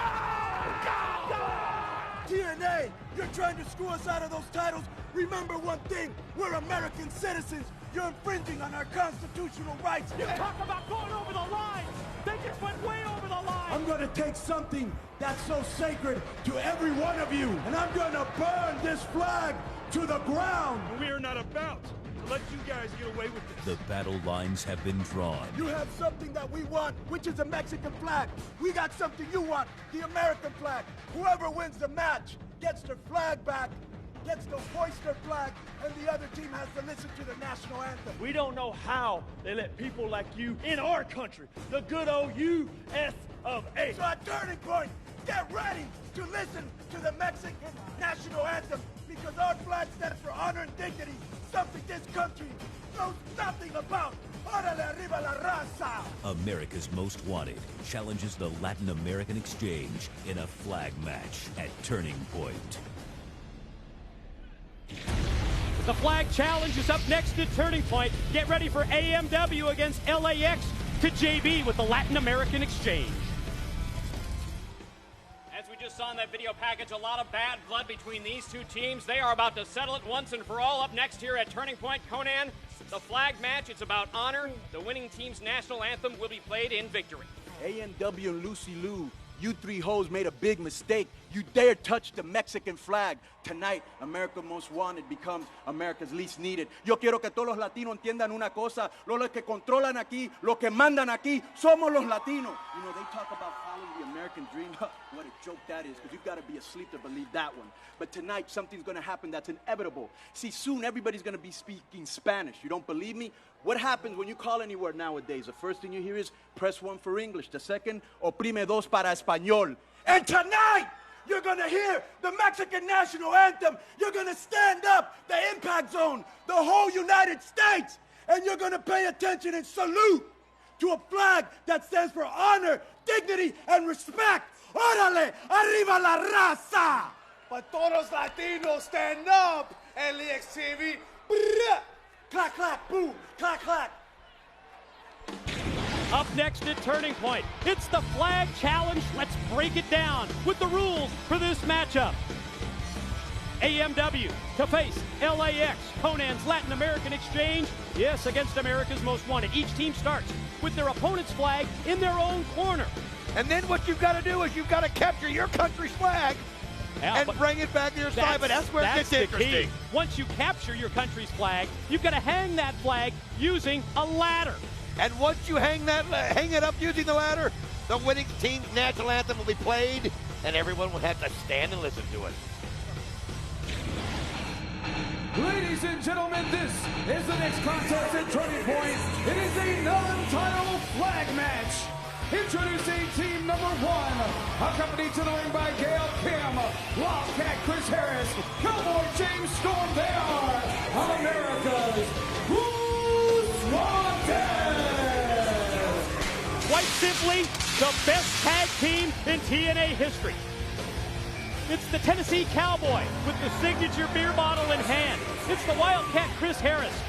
And it's that eye candy by the name of Gail Kim. Does it get much better than that? No, it doesn't. And that's a nice camera shot right there, too, buddy. But you're right. These guys have done so much. They have been synonymous with the tag team division here in TNA. And their opponents, accompanied to the ring by Conan, they are the NWA World Tag Team Champions, Homicide and Hernandez, the Latin American Exchange. And here they come, the militant thugs of TNA. As Conan will tell you, 24/7, 365, they are the militant thugs. They are Homicide, the big man Hernandez, and yes, led by the brain power of Conan himself. Here we go, AMW, they're not gonna wait for the bell. They jump-started this matchup, non-title flag match, and here we go. Well, I'll tell you, they didn't wait 1 second, and they can't, because it's about honor and pride in country right here. And AMW, a team that we've been a little down on in the past, but they came up when it involved America.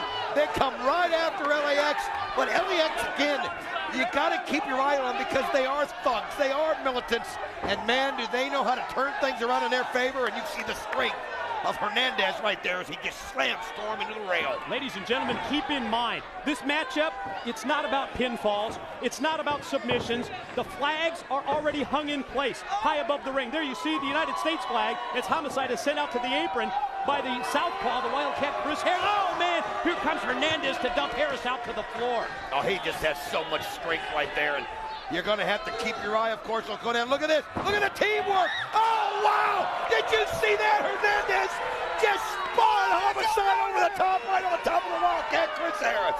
Wait a minute.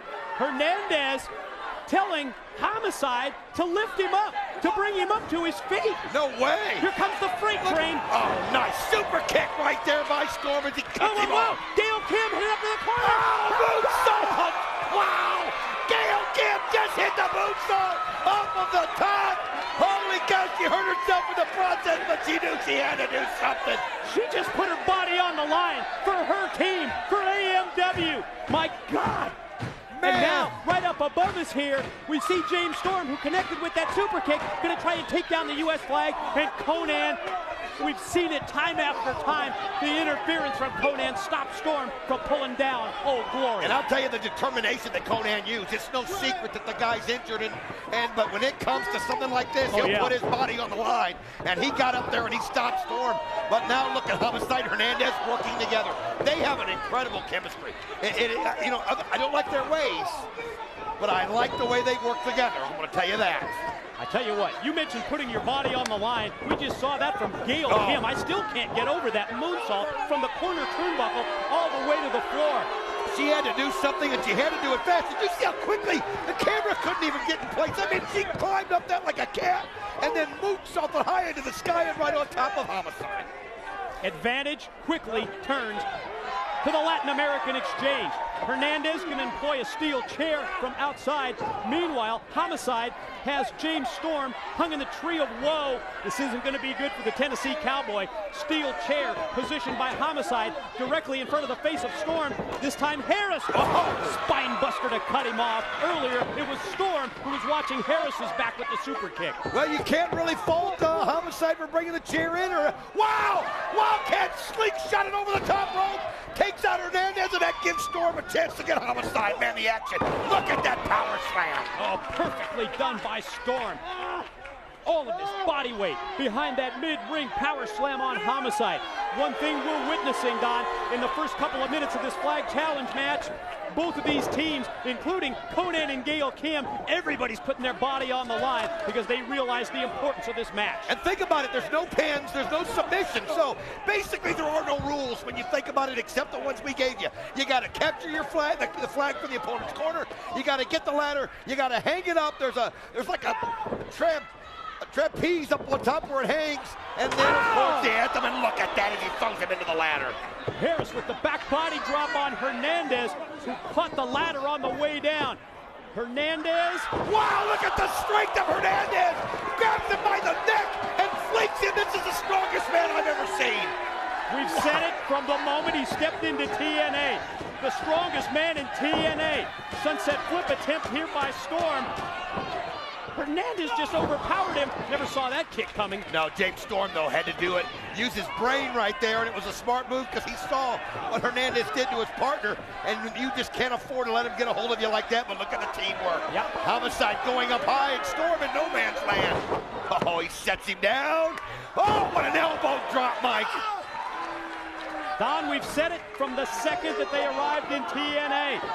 The in-ring of the Latin American exchange with Konnan behind them. It's a style that's unlike any other team that we've ever seen. We don't have to respect them for what their beliefs are, but boy, they can bring it inside the 6 sides. Oh, it's like they just don't care. I mean, they don't care how they hurt you.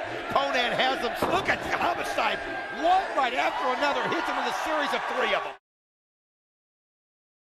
Little Eddie Guerrero tribute with those 3 repeated suplex. The fans even chanting here, but Homicide, well, lets them know what they think about their chance. Gail Kim again, interjecting herself into this contest, hooking the leg of Homicide so he can't come off the top. He's got her by the hair. Well, I mean, if she's going to put her body on the line with a moonsault, I mean, you gotta go after her in the ring like that, but it was enough to get Chris Harris time to get up there. Pretty easy to see the strategy here from AFW is there's the superplex off the top. Harris connecting on Homicide. Man, Chris Harris just showed you why he was such a great champion. And he went right up there and he just put it on the line, and Homicide took a major hit. Looks like Harris bleeding from the mouth here as Hernandez is going to position that ladder in the middle of the ring, and now he's going to try and take his flag with nobody there to deny him. Oh, he's got a hold of it right here. That's the first part of this. You get a hold of that flag, and now he's just going to try to march right up that ladder. Undeterred, but you can see James Storm coming right up, and he sees it, and he's not going to allow it to happen. You're right, rung for rung. Storm going to try and counter Hernandez. Meanwhile, Homicide from down below has got Storm's leg and boot hooked, at least momentarily. Storm now going to go up to the top of the ladder. Look out! Oh, and then when he uses the momentum. Sunset flip off the ladder. He took a 300-pounder down from the ladder, crashing down. Check this out. Oh, look at that, and he caught that momentum, and he knew that if he could get that momentum, Hernandez's strength couldn't stop it. God, it was almost like a power bomb the way he went down. Now that I look at it on the replay, wow. Wow, you saw that. Wildcat Harris grabs the flag, gives it back to referee Earl Hebner, tells him to put it up. Now Wildcat goes up top, and he's got the American flag. That's important. You've got to do that as the first step. Capture your own flag. Homicide going to try and cut off Harris. Oh, he's got him by the leg right there. He knows that you got to stop him before he gets a chance to get to the ladder that's actually been knocked down into the ropes, and now Homicide fighting up top. Look at the headbutts. Unreal. One to the shot of the head, and oh, man, he just put it right on his face. You're not kidding. Caught him with the cutter variation off the ropes. Confidence level rising here in Homicide. LAX has got this turned around in their favor. Oh, no. Here comes the Killa. Gringo Killa on the way. Boy, that's going to be tough to do. Yeah. Wait a minute, Gail Kim up Here there. she comes. Look at that. Nice drop kick by Gail Kim. Wow, she's an athlete. Could that turn the tide for America's Most Wanted? And I don't blame Gail Kim after watching everything that Konnan has done to interfere in the LAX matches for month after month. Well, think about that border toss she took from Hernandez so long ago. She's had revenge on her mind from that point on. And you can see now she's getting it set up right there. It's Konnan looking on. And he's got to be wondering, he's got to be thinking he's got to do something. Gail Kim going to take got the ladder in place, now taking the flag down. Gail Kim's going to hang it for AMW. Oh, look at Konad coming in, and you can see, oh, he just waited. He waited till she got up there. Oh, man, the force. He slammed her on his head. You're 100% right. He waited for her, though. Yes. Waited for her to climb the ladder so that she was easy pickings, so that he could just overpower her and just toss her down. Oh, now you can see jamming that flag way down in there. That's what it was. It'll be harder to get. Now he's setting it back up. And now I think, wait a minute, here comes Petey Williams. Oh, yeah, the kid from Canada that's been in the middle of this entire situation. You'll remember when LAX tried to burn the flag. Hit him with the destroyer, Petey. Petey was the one who wouldn't let it happen. No, the Hernandez freight train just derailed Petey Williams. God, what a clothesline. And Konad, oh, did you see Hernandez? Was that over the top rope? Unbelievable, over the top rope. And it cost him as he's laying down in pain. And he nails James Storm. This crowd, look and see what this is unreal. If we don't see a replay on this, wow, man, I'm going out to the truck. That's 300 pounds that just went flying over the top with a suicide dive. And look at this, you got, right now, Homicide, he's pulling the flag off so he can hang it up. You've got Wildcat Chris Harris has got his flag. They know that all they got to do is get it up there and attach it. Homicide is just barely ahead, maybe by one rung here. Harris making his way slowly up there. Storm's got the beer bottle. They're both right on the verge of hanging the flag. Who's going to hang the flag first? They know that each other's there, but they're both trying, and now you can see they both realize, well, okay, they got part of it. Now if they can get the other one down, that's the key. Then they can finish the job. You're right, the flag is hung, both flags, but from one side. Storm cracked, wait a minute. He smashed it with the bottle. It looked like Wildcat got in his eye. Did you see that? The broken glass, it went right into the eyes of his own tag team partner. Oh my God. Oh, it did. He cost him. He smashed the bottle. And Chris Harris is laying there holding his eyes. It's one of those moves, Don, that if you think about it, got it. Yeah, it looks good on paper. Well, I'll take the bottle and I'll break it over Homicide's head. But you never expect the shattered glass to go in your own partner's eyes. There's nobody to stop Hernandez right here. You can see he pulls down the American flag, and oh no, he's undeterred up top. Well, you're right. Everybody else has been laid out and left out. And now Hernandez is going to hang the Mexican flag, and LAX is on the verge. Oh, he's done it. They did it. He won.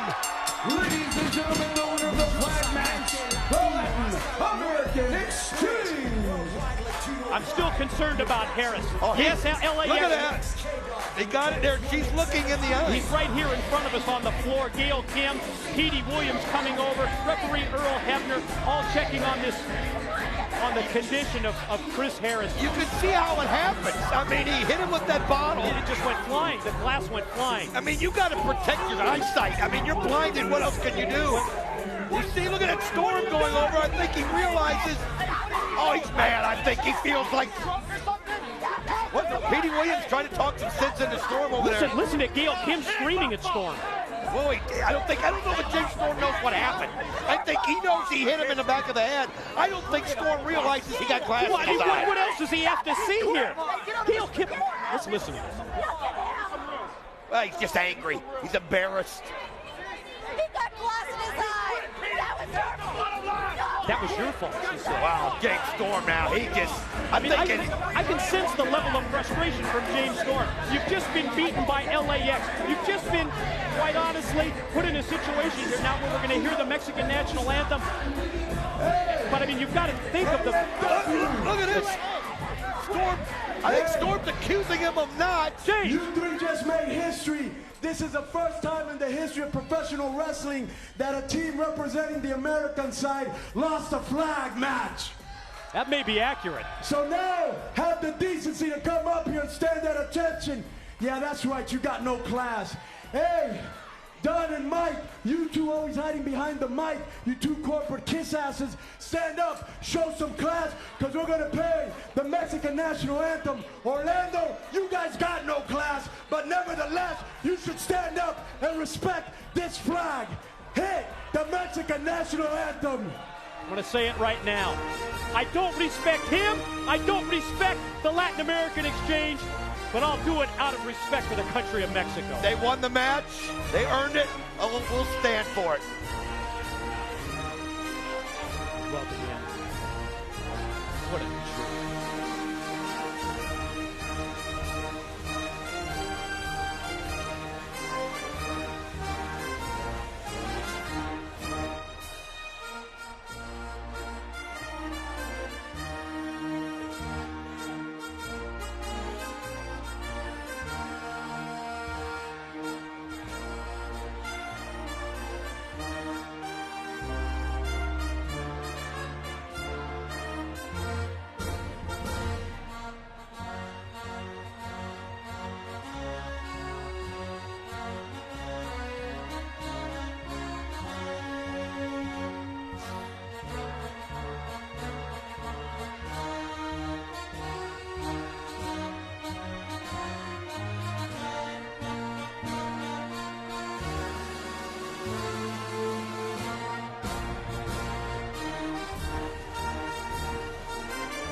Wow.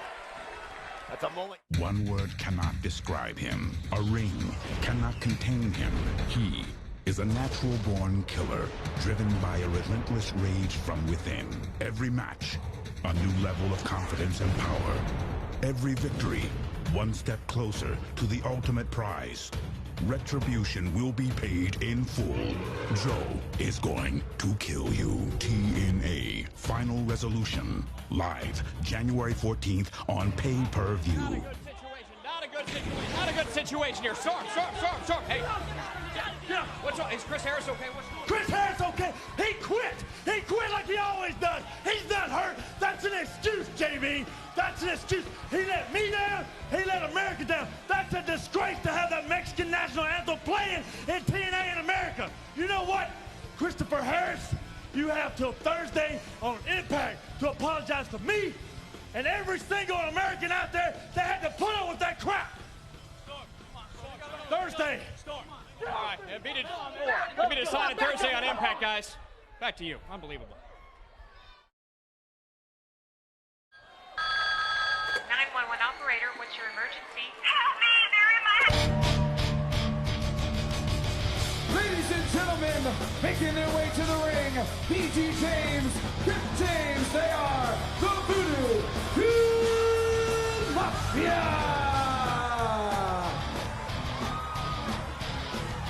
Well, we told you Thursday night on Impact that there was going to be the next really bad skit of Dumb to the Extreme. And something tells me we're right in the middle of it. We're at that moment here at Turning Point. Well, it looks like, Go ahead. Michael Higginbottom and Paul Levesque have made their way to the Impact Zone. Glad they could join us. Sledgehammer and all. Yeah, they look a little rough.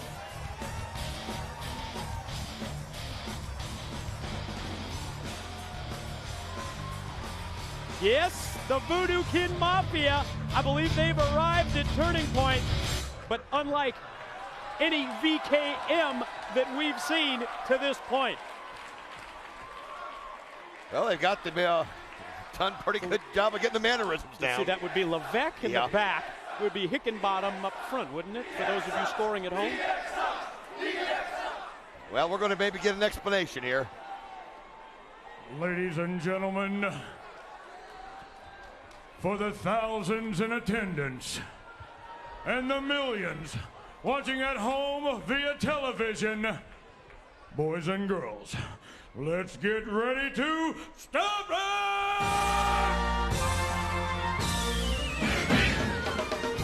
Now what? Buddy, we've seen so many things that, oh man. Don't they usually wear green cheerleading outfits? It's not bad. I mean, it's close, isn't it? You gotta give them some credit. You got any spirit, DW? I've got spirit, buddy. I don't know if these guys do.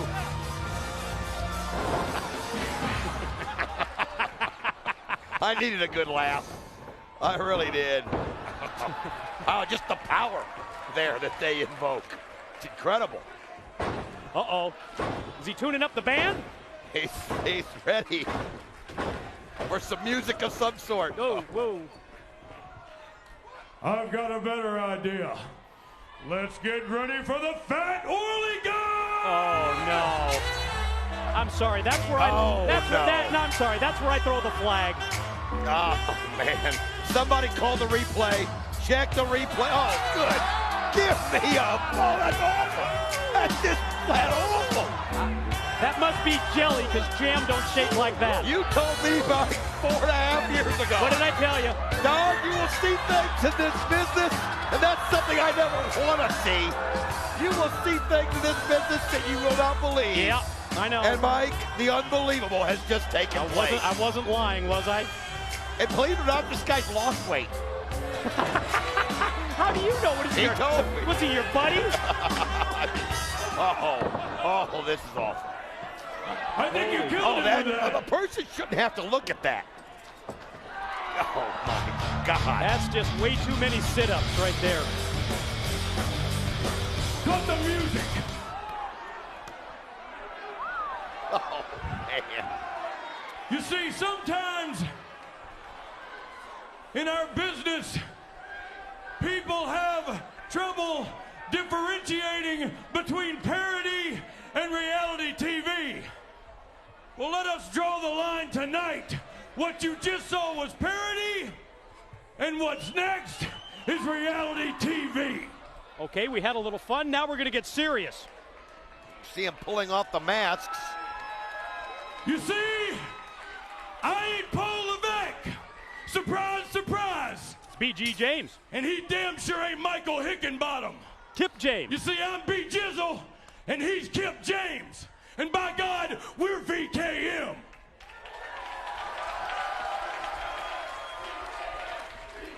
Becoming cult favorites. Voodoo Kin Mafia. That's what the initials stand for, among other things. At first, we were having a good time. You see, we took these parodies as just good humor. But apparently somewhere along the lines, you had a drastic change of heart, Vinnie Mac. You see, at first, you're a superior member of your administration, as I like to call him. I refer to him as the offensive coordinator. You see, he said that Vince McMahon, you didn't give a damn what old Slick Willie and B. Jizzle were doing down there at TNA. But that's when the drastic change of heart came. You see, we caught wind that you wanted us to stop doing what we were doing. Well, that sounds a little familiar, don't it? Because it's the same damn thing we wanted. Now then, maybe you can remember back when we were employed by you and you ordered us. You ordered us to drive to CNN Center and try to find billionaire Ted. Maybe you remember that one. I remember that one. Then you had us drive to a WCW house show on the back of a stinking land-to-air surface missile that I think you bought illegally from the Iranians. We should actually look into that. And then, magically, by a computer-generated airplane and some bull-crap smoke, you made us write WCW sucks right over the WCW headquarters. So, oh my God, if you're gonna sue us for a parody, I guess this is the one to do it for. Wow, where's it going with this?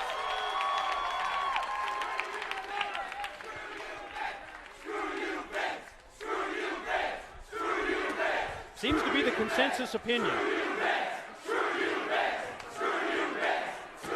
Vince McMahon, we were having a good time, and you came along as usual and spoiled all the fun. So this is where we get to talk about your big brass cojones you always like to brag about. You see, we're going to lay it all on the table. And we're going to issue right now what I'd like to call the $1 Million Challenge. What? $1 Million Challenge? Let me reiterate, Vince McMahon, the $1 Million Challenge. What's this about? You see, you got nothing to lose for this one, Vinnie Mac, so we're really going to test how big they are. We offering you, we have got with the bean counters and the upper echelon here at Total Nonstop Action, and they know how we feel personally, and so by God, unlike you ever did, they're supporting us.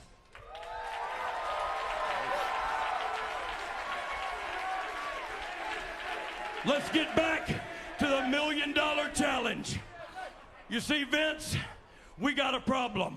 You want us to stop, and we want you to stop. Every week, you are chopping at the very foundation of the dynasty, of the legacy that we were damn sure a major part of. So we have got a proposition that is legitimate and a proposition that you cannot refuse. You see, it don't matter if it's in your house. It don't matter if it's in our house. It don't matter if it's in the hot damn outhouse. We will put up $1 million. $1 million. These two son of a bitches right here versus your two boys. Anywhere. Wow, that's a challenge. No, hit me with this one. You see, this ain't a damn wrestling match. Oh no, hell no. No angles, no spots, no finish. Just men versus you two pussies. And if you got what it takes, then by God, you bring that crap. Vince McMahon, let's see how big your balls are. You accept our challenge, or you prove to the world that you're a gutless piece of shit. He wasn't kidding. They had some fun, and it just turned serious. $1 million worth of serious. We apologize for the language, folks. We apologize that you had to hear that.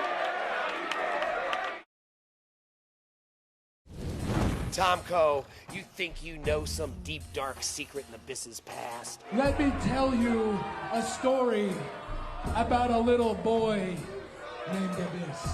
Have you done a background check on him? Because if you have, he's done something that would make your stomach turn. You know what? I've looked into his eyes. There's a human being inside there. There's a man inside there. Jim Mitchell just thinks he's an animal.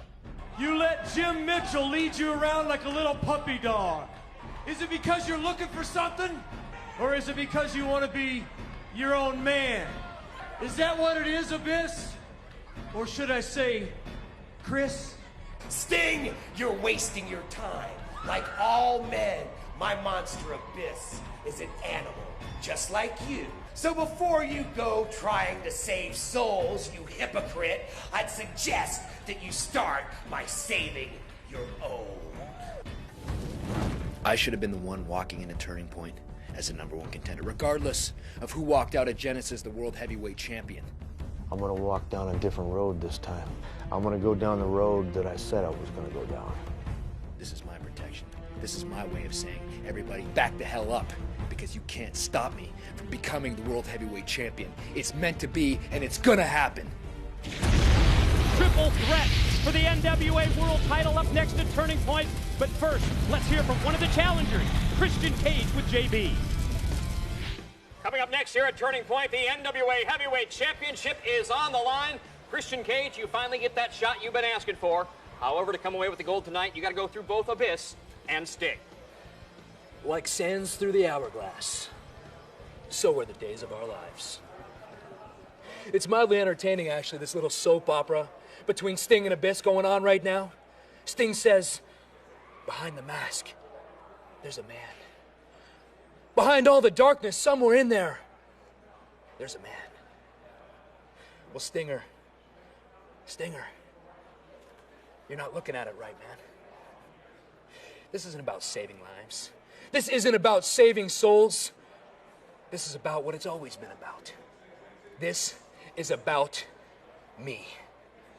This is about the biggest star in TNA history regaining something that I never lost. The NWA World Heavyweight Championship.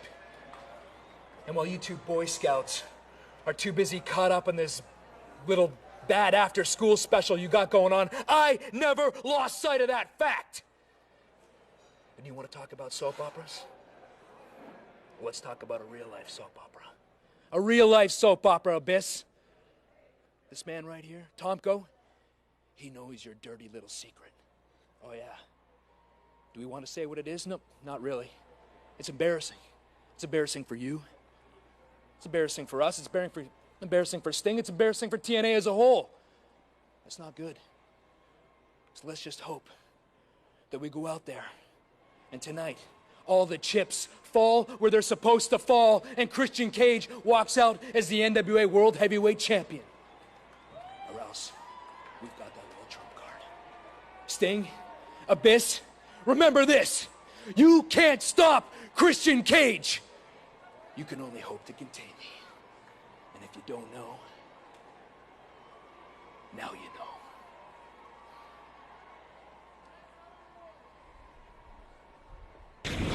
Back inside the arena at Turning Point. Yes, that $1 million challenge you heard earlier, it's legit, it's real.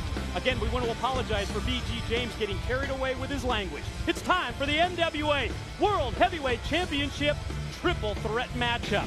Tail of the tape, we take a quick look at the numbers, check out the huge height and weight advantage for the new champion Abyss. Obviously Sting, sizable experience edge. On Thursday Night Impact, nothing settled in the Christian Cage Sting #1 contenders match. Jim Cornette brainstorms the three-way. Sting snapped last month at Genesis. He fell into the trap of Mitchell, disqualified and lost the title. What a set of subplots. Tomko claims he knows Abyss from the past. Sting trying to influence Chris. James Mitchell refuses to give up control of his monster.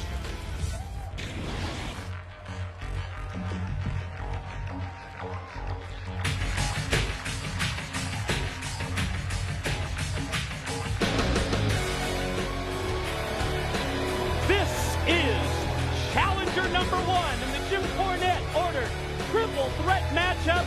Christian Cage heads to the ring.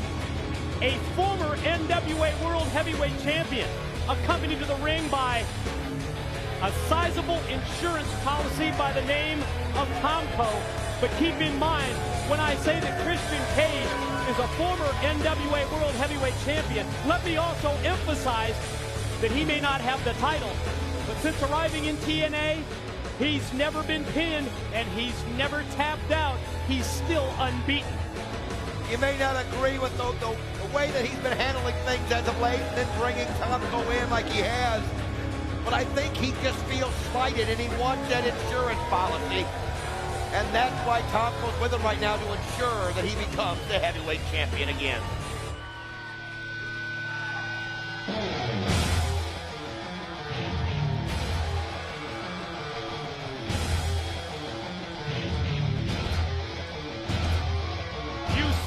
Appearance of challenger #2. Yes, he held the NWA World Heavyweight title after defeating Jeff Jarrett back at Bound for Glory in October in the Motor City, Detroit, Michigan. But it was last month at Genesis when you and I and everybody else saw a side of Sting that we had never, ever seen before. James Mitchell, I think, got between his ears. He got inside his mind. Sting maybe lowered himself to that level of Mitchell and Abyss. In the process, he gets disqualified, and in TNA, a disqualification loss means you lose the title as well. That's why the monster is now holding the gold.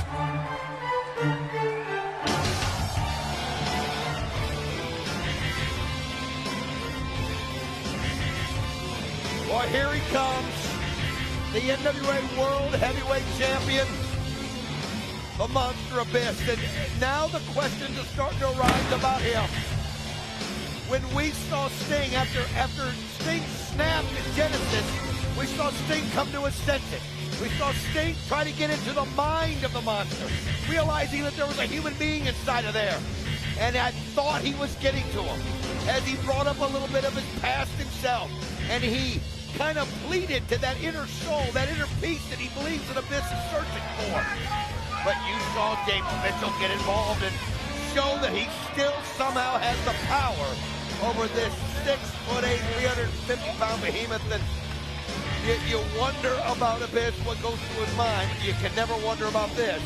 James Mitchell is still in control. I'm going to agree with you. I think the Black Hole Slam, maybe it did prove that Mitchell still has control when Abyss laid out Sting. But I saw earlier tonight a side of James Mitchell that showed concern.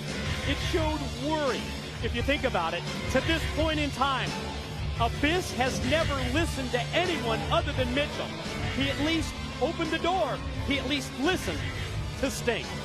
It's main event time. It's triple threat time for the introductions to mid-ring and Jeremy Borash. Ladies and gentlemen, the following contest is a triple threat match for the NWA Heavyweight Championship of the World. When the bell rings, the man in charge, referee Andrew Thomas. Introducing, first of all, challenger number 1. Standing outside the ring in the corner to my left. He weighed in this morning at 230 pounds and is accompanied to the ring by Tomko. This is Christian Cage.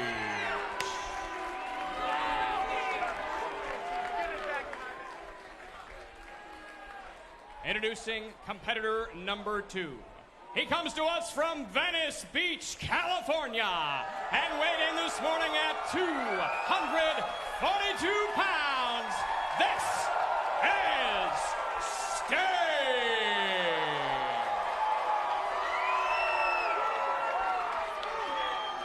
And now, ladies and gentlemen, introducing, standing in the corner to my right, he's accompanied by James Mitchell, and is the current, reigning, and defending NWA Heavyweight Champion of the World. He is the Monster Abyss.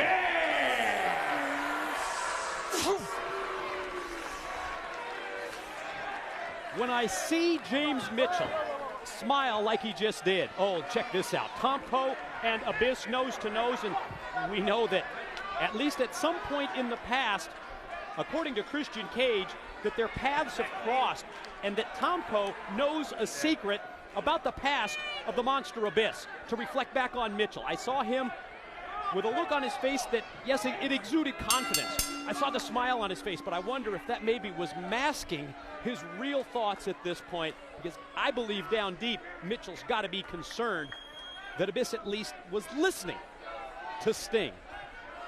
Great move right there on the part of Christian Cage. You know he was behind it, getting Tomko to get in the ring to try to rattle the Monster Abyss. Sting coming out like a house of fire, and think about this.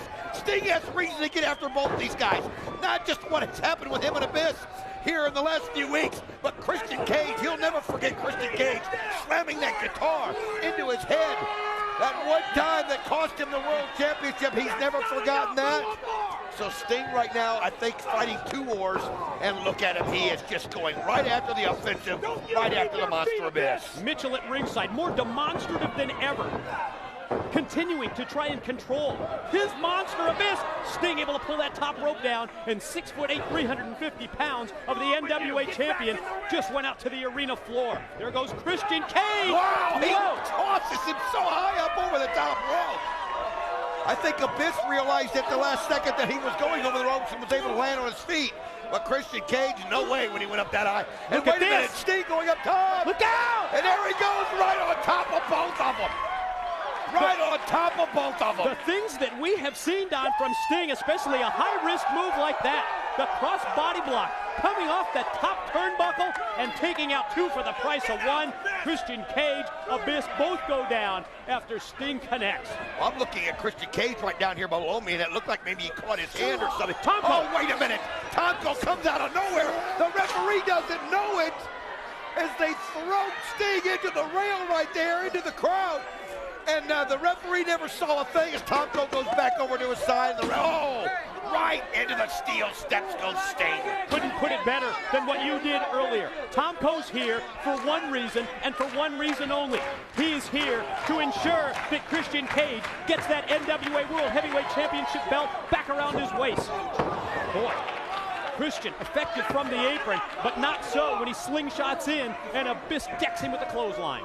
Think about this, there's got to be a lot of strategy involved here because you can't allow yourself to not be a part of the action and watch somebody else get pinned and take the championship. Abyss really has to worry about that. He is the champ, but if somehow Sting pins Christian or vice versa, he can lose that belt without losing this match, and that's something that James Mitchell is going to be preaching to him, I think, through the course of this, and all these guys have to be aware of that. You'll see a lot of people breaking up pins, I'm sure. The monster sandwiches Christian Cage in the corner against those turnbuckles, and we'll point it out once again, Don, you're right. In this matchup, it's not elimination style. It's first pin, it's first submission that leaves Turning Point with the NWA World Heavyweight title. As right now, you see Monster Abyss is just using that foot and forcing it right there on the top of Sting, and he knocks him back out of the ring. Sting still reeling from that shot he took to the steel steps. Not able to get back into the action inside, and it's been Abyss and Christian right there. If you think about it, very smart strategy by the man who always talk about having the tunnel vision. Abyss, and then Christian out of nowhere connects tornado DDT. Lateral press. No. Just going to talk about the great game plan of Abyss. Take Sting out of the equation so that you just have one opponent. Make it one-on-one. Sting tries to get involved once again. Christian Cage is going to try and put all of his weight right across the throat of Sting.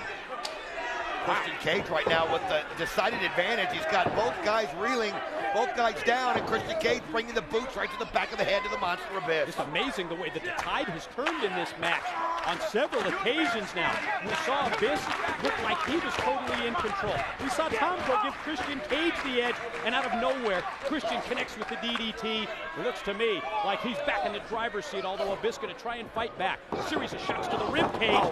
That's the way you take someone who's 6'8". Back down to your size, drop kick to the knee, follow pin attempt. Look at the that elevation on that. Look at that strength, but a great game plan by Christian Cage, chopping down the monster every chance he has, cut down the legs. It's how you stop somebody that has that much of a height and weight advantage. And Christian Cage now applying the pressure, pulling on the ropes, doing everything he can to take the air out of the Monster Abyss and take that oxygen out. Just going to say, this is a second great strategy. And Tom Coe from outside, laying in those big right hands. Oh, and Christian Cage knew what was going on as he made sure the referee was over on the other side. And again, and it is something, you brought it up, Christian Cage hasn't been pinned. He hasn't submitted since he's been here. You're right, no longer NWA World Heavyweight Champion, but no one has ever held the shoulders down for a 3 count. No one has ever, in TNA, made Christian Cage tap out. Series of knife edge chops to the chest. Didn't know if they were having much effect on Abyss, and as he goes for the gorilla press slam, Christian, very fortunately for him, lands on the apron, on his feet. Oh, Abyss caught him. Grazing, glancing blow to the side of the head with the right hand. Sting now underneath. Look out for the Tower of Doom. Oh, man, Christian Cage takes the brunt of that. What a shot as Sting comes out ahead. He saw the move, and he waited his moment. He picked his spot, and look at Sting now standing tall. Perfect move for Sting to turn it in his favor now. You're right, Christian taking by far the worst of it. Quick reversal. Sting shot off into the ropes, but he answers with a clothesline, and down goes Abyss. Sting going to try one more time out of the corner. Could be Stinger Splash. Going to try and measure him, waiting for Abyss to get to his feet. Exactly what it was. Stinger Splash in the corner for the champ. Christian Cage, however, as Sting turns around, he starts to mount an offensive with the right hands, but they're having zero effect. He says, bring it on. Hit me again. Hit me again with that chop. Hit me with the right hand. And now he brings him straight to the face, and look at Sting. He's just mentally getting himself prepared. And Christian Cage, I think, realizes it, that right now it's not a good move. And there he splashes both of them in the corner. Stack them up. Both Christian Cage and Abyss. Scorpion on the way. Oh, look at Christian with the eye rake. Perfect timing. You might not like the counter move, but it stopped the Scorpion Deathlock in what might have been a tap out for the first time. Wow, nice cutoff right there by Sting as he brings him back down. I mean, this is the world champion. Wow, Sting's hurt a miss coming. Here's the pin, roll him out. 1, 2, oh, so close. Sting running clothesline. That's the way. Now you've got one opponent. Abyss out to the floor. Tomko outside, just put the boot right in the face of Abyss. And again, conveniently, Christian able to make sure the referee was looking at him. Unprettier. There goes the unprettier, but he stops it right there. Scorpion, set it, turn him over. Don't reap the eyes here. He's got him, and look at the positioning. Perfect. Middle of the ring, dead center. Mitchell up on the apron. Wait, Tomko just came right here at the table. He took the championship belt of Abyss. He slid it into his man, Christian Cage. Christian's got the weapon in his hands. When Sting turns around, oh God, look out. Oh, Christian saw it at the last second. And look at this. And then he slingshots it right into the Monster Abyss. And the Monster Abyss not able to get back into the ring. And then look at that. Scorpion death drop after the catapult. Two. Oh, wait a minute. Tomko throws the referee out. He pulled him out. Tomko pulled referee Andrew Thomas out. Oh, he pulled him out with force. I'm looking at it right here in front of me. What we talked about. He's here for one reason. He's here to ensure that Christian Cage gets the NWA title. And Tomko, this could be the difference maker. Look at the force that he's using right there. And now he's bringing the shots on Sting. One shot after the other. But I mean, he pulled that referee out with such force. We've got to get some kind of change going right here. And get this back right as the referee is put out right in front of us, and there goes the Monster Abyss right after Tomko. Doing everything within his power to try and hold on to that NWA World's Heavyweight title in his first defense.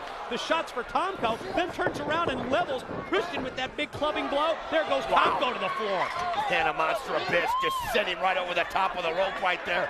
He was able to land on his feet, but you know he was taking that shot into the neck, and now look at the strength right here of the Monster Abyss. High overhead. Oh, right over the top.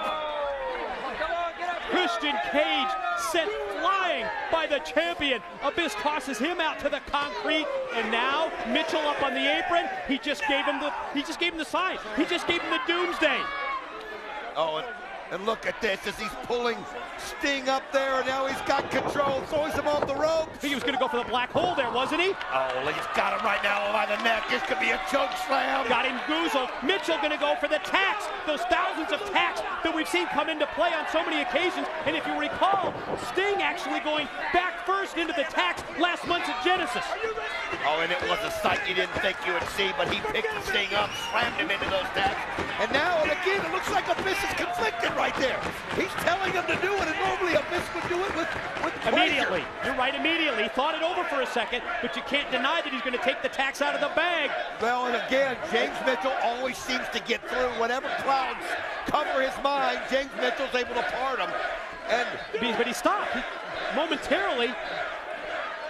And now, there it is. Going to lay out the tacks again, ladies and gentlemen. The referee has been taken out of play here. Oh, he took a vicious hit into the concrete. Tomko just picked him up with such force and threw him out. The referee, Andrew Thomason, he is just out in front of the announce table right here in front of us. Abyss, you know what he's gonna do here. He's gonna try and choke slam Sting into those thousands and thousands of tacks. Sting went back first into the tacks last month at Genesis. Could this be deja vu? You could see Sting talking to him.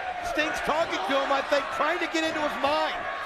Sting's trying to, and now here comes Christian, and look at this. He goes ahead and grabs him. It doesn't matter. And Tomko able to still get in there and get the boot off. Oh, you're not kidding. Just when Christian Cage was headed for the tacks, you're right. Tomko takes down the champion. Tomko slides into the bottom rope again. Oh, no. Tomko measuring Abyss. Oh, he just slammed his foot on the back of his head. Right into the tacks. Just slammed him, and then you see Sting come over and just level James Mitchell. But the Monster Abyss just got his face slammed into those thousands of tacks. Face first. Abyss goes, oh, God, right into the tacks. And look at Sting. He's saying, listen to me. It's almost as if, Don, he's getting into his head. Ah, he won't listen to him. So he kicks him into the tag, and there he goes. Going for the Scorpion, but the steel chair shot from behind by Christian Cage stops any thought of that. Tomko going to take the referee, who's out, going to slide him in. I'm not sure whether he's going to even be able to count or see a tap out here. Oh, look at this, and now you see Christian's going to go, I think, for the unprettier. And oh, wait a minute, he knocks Christian Black down. hole slam. Abyss cover with Christian out. 1, 2, wait a minute, they pull him out. He got it. He got the 3 count. Ladies and gentlemen, the winner of the match is still NWA Heavyweight Champion of the World, the Monster, Abyss. He was going for the black hole slam, and look at the pit of the Monster Abyss after being put face first into the thumbtacks. He took Sting up to the black hole. Contact was made with Christian Cage. Christian was knocked out of the way, knocked to the side, and that enabled the Monster Abyss to get the 1, 2, 3, and in spite of the condition he's in, to retain the NWA World's Heavyweight title. And you saw again, I think, the confliction going through the Monster Abyss as James Mitchell tried to come in there and share it with him. And Sting laid up down there as he got pinned. Again, doesn't get that championship. To the back, Jeremy Borash standing by with the Olympic gold medalist, Kurt Angle. We are just moments away from the matchup the world demanded to see one more time.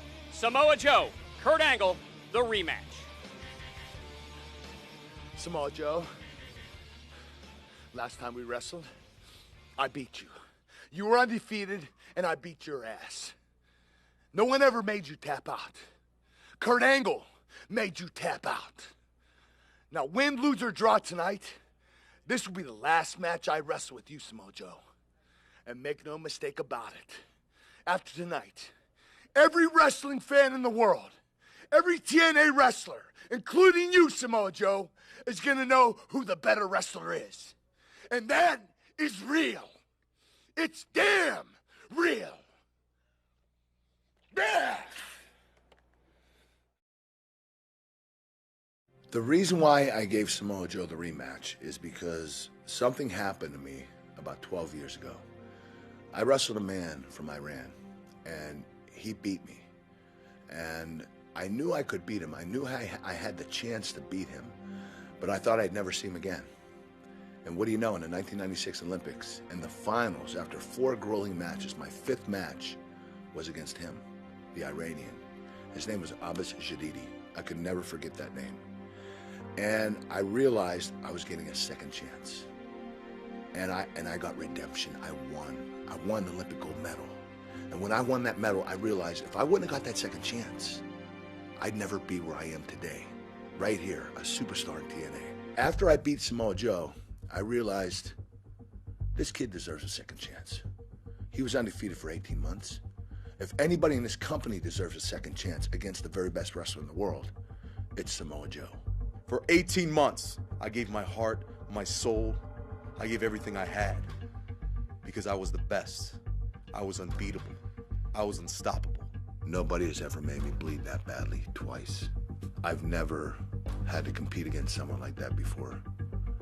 And you know what? I kind of underestimated Joe when I came in. I tortured him. I made him bleed. I made him hurt. His neck, I knew it's been broken, and I went after it. No remorse, no regret. I knew what I had to do. That whole time, he stewed, he waited, he persevered,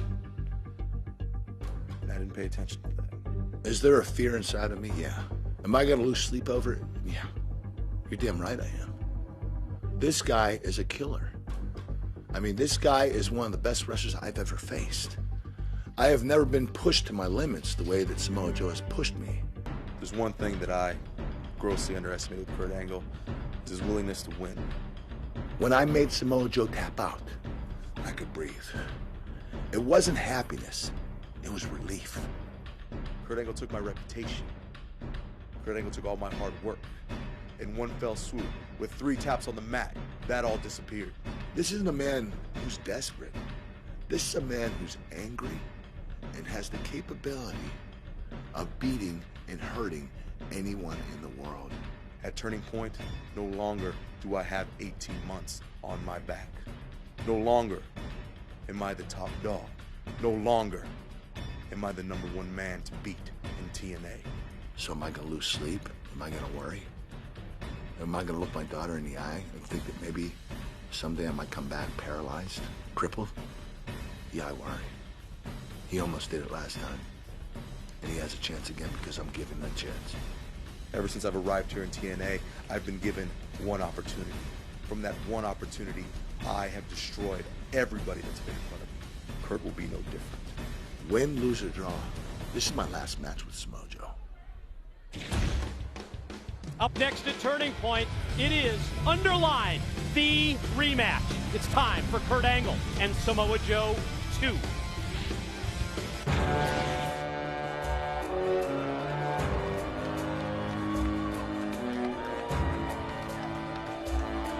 For 17 months, nearly a year and a half since arriving in TNA, no one pinned or forced Samoa Joe to submit. That was until last month at Genesis.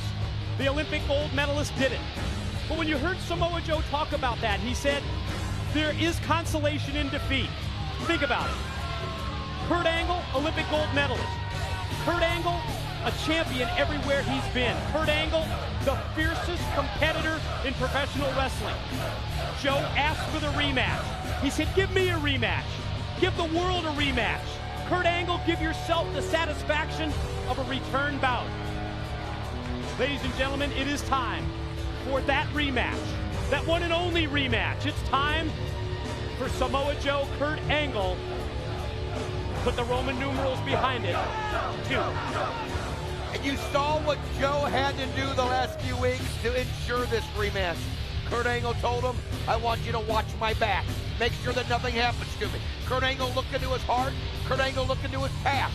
And he remembered times he remembered the time he won the Olympic gold medal. And that, I think, touched him.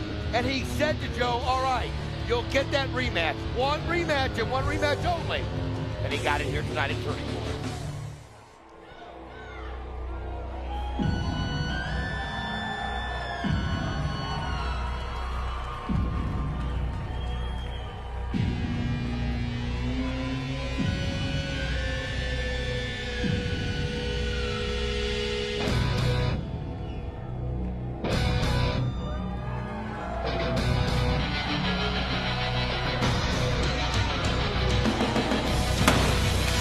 One-of-a-kind entrance. Draped in the United States flag. Here comes the Olympic gold medalist, and the resume, ladies and gentlemen, it's unparalleled.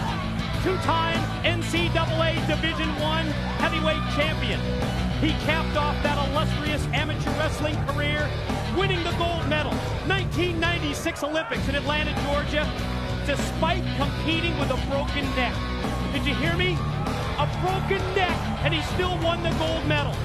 Since then, 6-time world heavyweight champion. And bottom line, the best damn wrestler in the business. Incredible response here at the Impact Zone at Turning Point for TNA's newest and TNA's greatest acquisition. You ready for Kurt Angle and Samoa Joe? I know I am. I know everybody here in Orlando, Florida is ready. I know you are at home as well. We're going to send it to the ring. Here's JB with the introduction. Ladies and gentlemen, the following contest, live from Universal Studios Orlando, is scheduled for one fall and is the rematch the world demanded to see. When the bell rings, the man in charge, TNA senior official, Mr. Rudy Charles. And now, ladies and gentlemen, introducing, standing in the corner to my left, he weighed in this morning at 235 pounds and comes to us from Pittsburgh, Pennsylvania. He is professional wrestling's only Olympic gold medalist. This is Kurt Angle.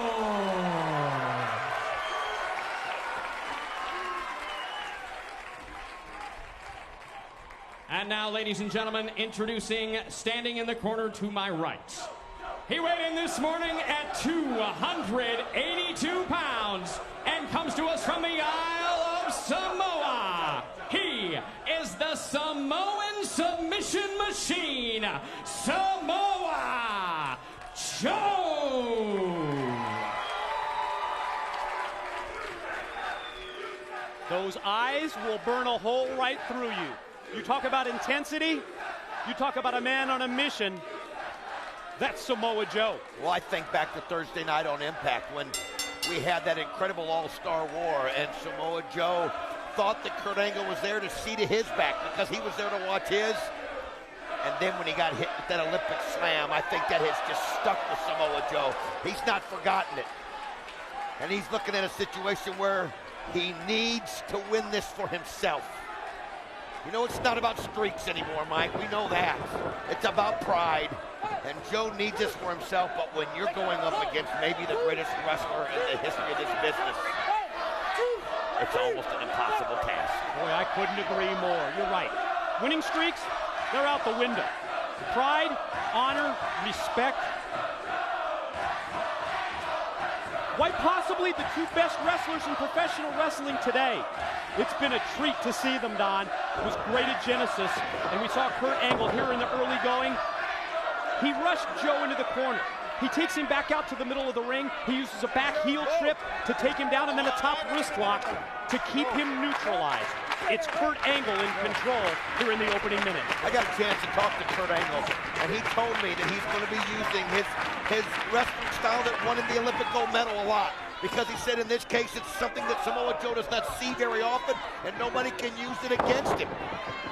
And he's going to do everything he can to bring back that style, that mat wrestling, and you can see him going right there for the single leg takedown, and he's going to do what he can to beat Joe in a way that Joe's never seen before. And then turns him over with the half crab, and Samoa Joe quickly able to make his way to the ropes and get the break. Oh man, and then did you see that on the break? Did you see the kick from Angle? Oh, just a little love tap right there. Just a little alarm to let him know he's right here. Samoa Joe, so incredibly quick, so incredibly agile for a man of his size and his body frame.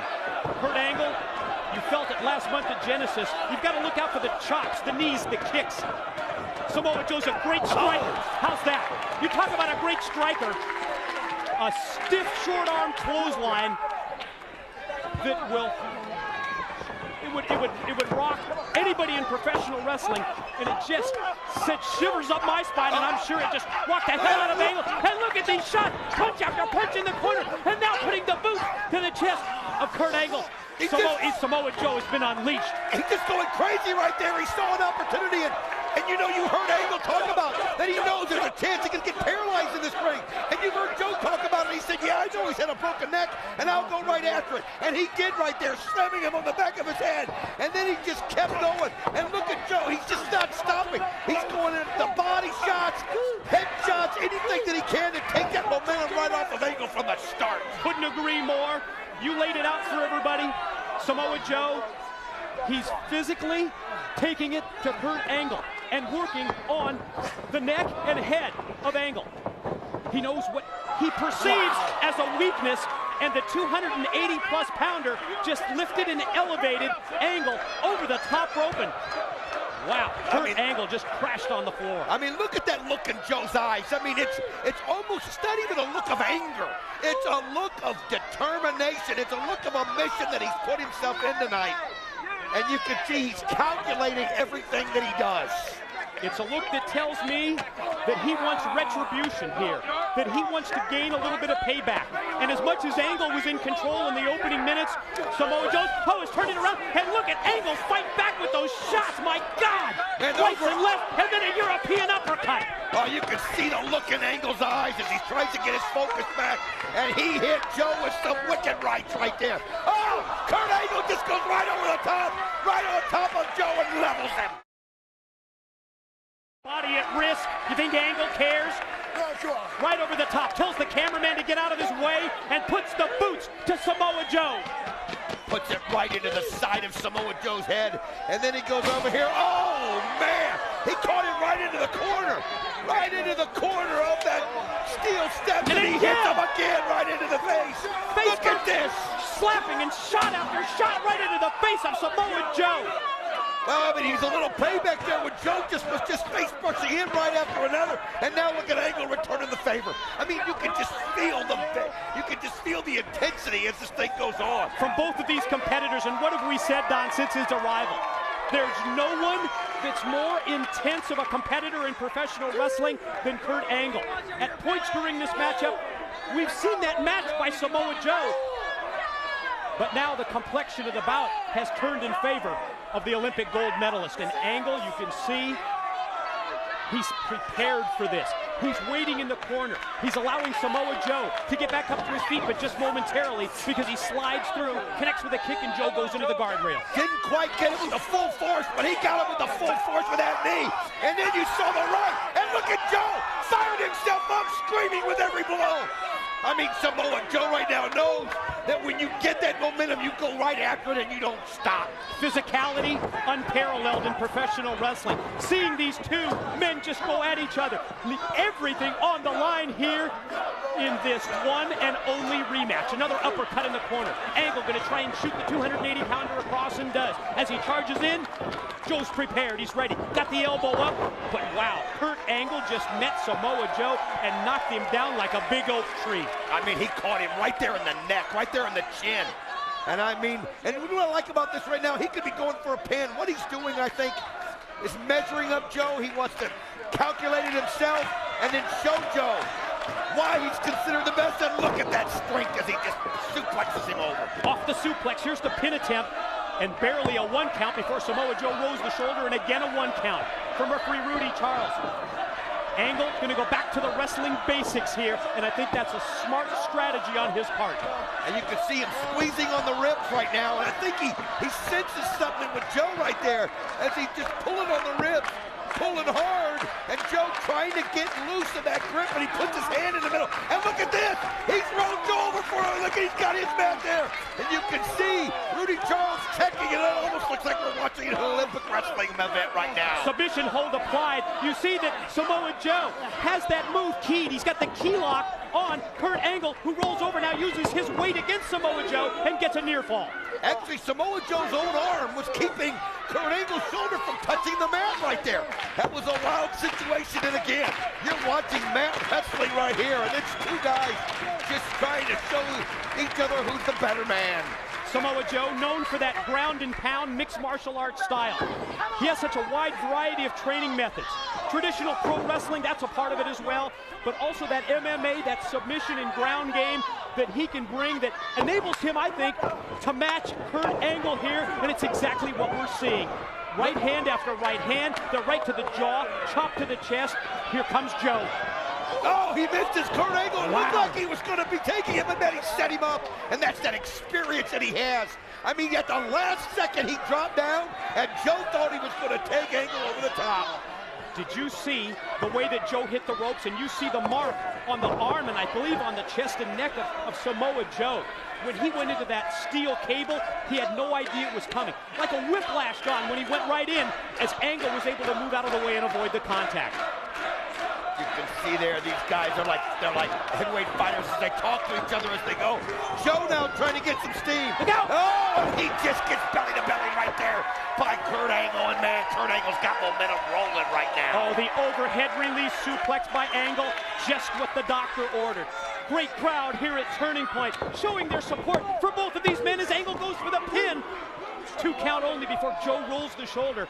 Kurt Angle almost went up 2-zip against Samoa Joe in one-on-one competition. And you can see now applying the knee to the back, gonna pull back on the neck. I mean, Kurt Angle just putting on a clinic right now. Samoa Joe has had some flurry. Samoa Joe has shown us some brilliance, some glimpses of brilliance, but right now you can see it looks like he's just losing the air. So different than that facial expression that we've seen on Samoa Joe earlier. That was more than a chin lock from Kurt Angle, at least in the opinion of referee, senior official Rudy Charles. He felt that Angle had it down right across the throat of Samoa Joe, that he was cutting off the air to Samoa Joe, and it looked that way when we had that great camera shot, that close-up in the ring. You can see there Kurt Angle also grinding the chin into the shoulder right there of Samoa Joe, and that's just one of those things that you don't realize. You grind that chin in there hard, and it just causes intense pain. I mean, that's the veteranship right there. That's all the years of experience of Kurt Angle. And let me tell you something. In mat wrestling, that's the kind of thing that you do to grind out your opponent. And when you have periods like that, and he's bringing out all the stops. Who better to know every trick of the trade than Kurt Angle? The series of elbow shots momentarily allows Joe to come back, but then Angle cuts him off, swinging a miss with the clothesline. Oh! Look at the strength of Samoa Joe!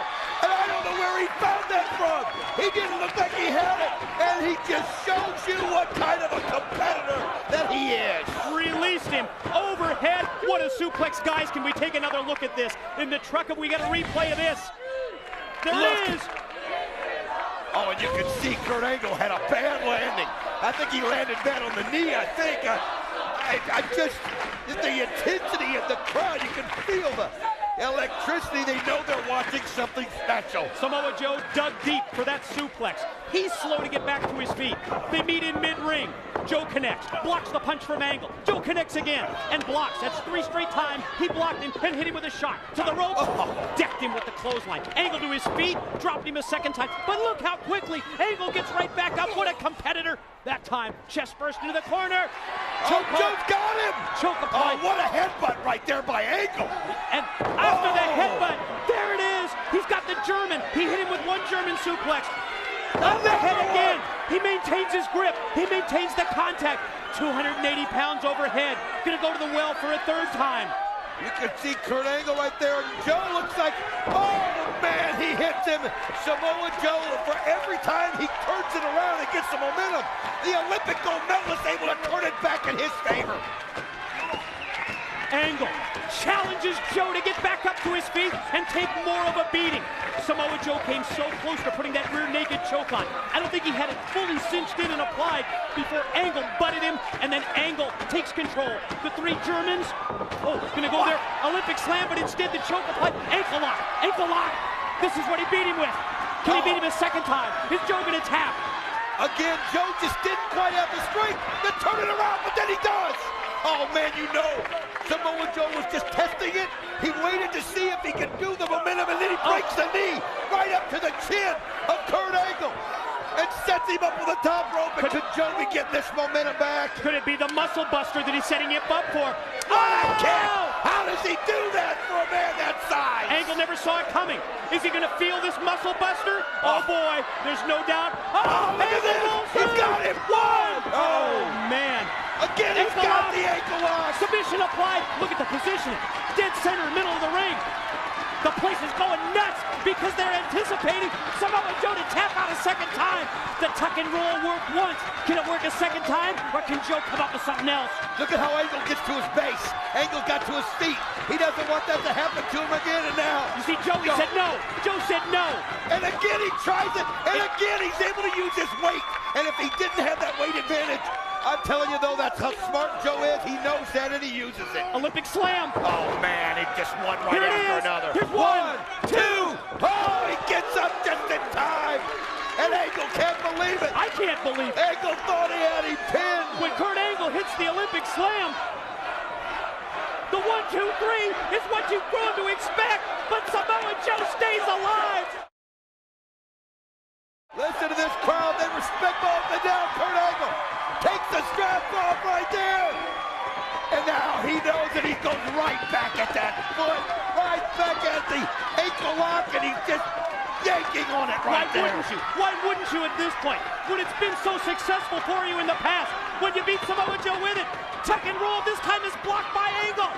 Wait, look at this. Shoulders down, oh man. How's Samoa Joe able to get the reversal? And now look at him as he puts in the cookie to clutch. There it is. He's got the clutch. He's got the rear naked choke. Angle trying to fight through the pain. He's holding him right there. He's got his arm. He's going to tap. Oh, is he going to do it? Oh, God, what's he going to do? Oh, look at him. He's fighting it. He's fighting it. Stay right there on the... There. Oh, man. Now the ankle lock applied. Joe. Kurt Angle turned it around. Samoa Joe's in trouble. Oh, Angle's got him positioned perfectly. Now, this is what Angle is looking for. You can see Joe realizes he was so close. He'll never get that chance again. It's Kurt Angle again. You see Joe again fighting him. And now he's got it again. Kakina clutch. Rear naked choke. What's he gonna do? He's holding his hand up. He's trying Is not he to gonna tap. do it? He's trying not to tap. No, he's holding with everything he's got. Kurt Angle. And now look at it, Kurt Angle's arm. And it looks like he's losing his hair. He's on the verge here of being unconscious. You see referee Rudy Charles checking to see if there's still some life in Angle. Look at Kurt Angle now. He's got it. He's grabbed the ankle of Joe. And he fights back. Oh my gosh. How was he able to stop it? And now again he's got the ankle. Oh no, Joe in trouble again. And now Angle sits down with the ankle lock, scissors the leg to cap it off. Pulling with everything that he's got. You can see the pain on Joe's face as he's fighting it. He's got to reach through the pain, and I don't think he can. Samoa Joe, he's still several feet away from the ropes. He's got a long way to go. Can he use his weight advantage? Can he use his size and strength to get to the ropes? He's not doing it. He stopped him. Kurt Angle's got him. Joe digging down. Joe digging down so deep. Rudy Charles, look at the determination as he gets a hold of the ropes. Oh my God, Samoa Joe. But will Angle break it? Wow, on the verge of the 5 count from referee Charles there. It got all the way to 4 before Angle would relinquish control of the ankle lock. Oh, look at him go right at the ankle. He goes and stomps on it. He knows there's no feeling in that ankle. He knows there's no blood in that ankle. And that's why he goes right after it. Truer words have never been chanted. You're damn right this is awesome. This is TNA. Angle, big shots. Rock Joe, 3 right hands. Samoa Joe, precarious position. Up in the corner turnbuckles. What's Angle going to position him for here? You don't often see Angle go. No, look at the strength as he's getting Joe up top here. He's trying to belly him from the middle rope, but Joe won't have anything to do with it. Oh, headbutt. 3 headbutts in a row by Samoa Joe. And that fights Kurt Angle off right there. Right to the forehead and right across the bridge of the nose of Kurt Angle. Samoa Joe connects with those headbutts. But Joe up on top. Oh, look how close. Kurt Angle got up there so quick. And then nails him with the Here it is. 1, 2, it's over. No! Samoa Joe fights out of it. Wow!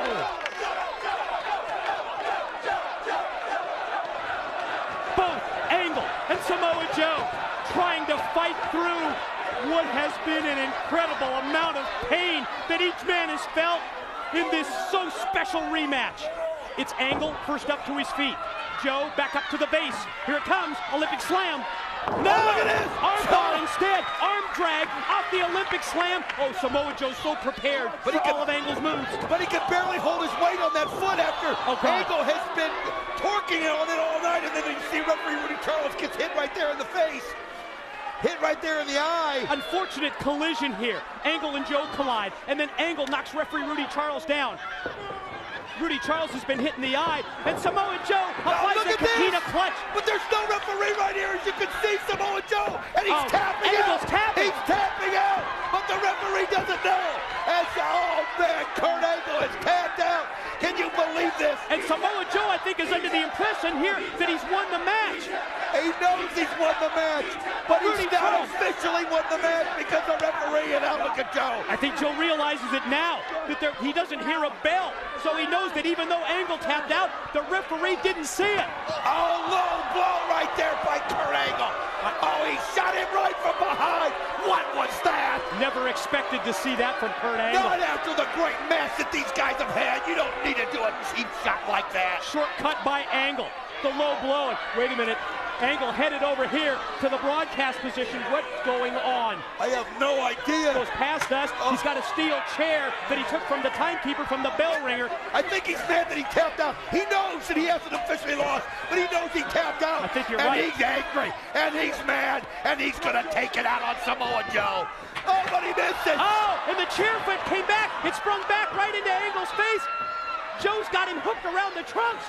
He's trying to grab those straps, and there now he pulls him in. Got him in again. He's got him in. Rear naked choke. Is he going to tap a second time? He's holding on for dear life, and you can see referee Rudy Charles.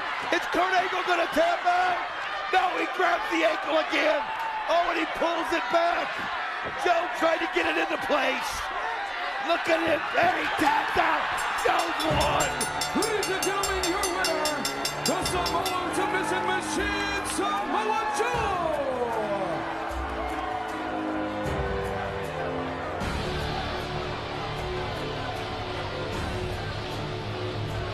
You and I have done this for nearly 5 years, big boy. You ever seen anything like that? So different than any other match you'll watch. So different than any other match you'll call. Two warriors just putting it all on the line. Who's the better man? And it looked like it was Angle. It looked like it was Joe, and it went back and forth. And then Samoa Joe able to finally get him to tap out with the referee seeing it, and he's now won the rematch. Think about it. Head-to-head competition, Don. Kurt Angle won, Samoa Joe won, and it looks to me, the signs that I see around ringside here, the fans holding up the rematch signs. Well, we heard Angle, though. He said it was the one and only.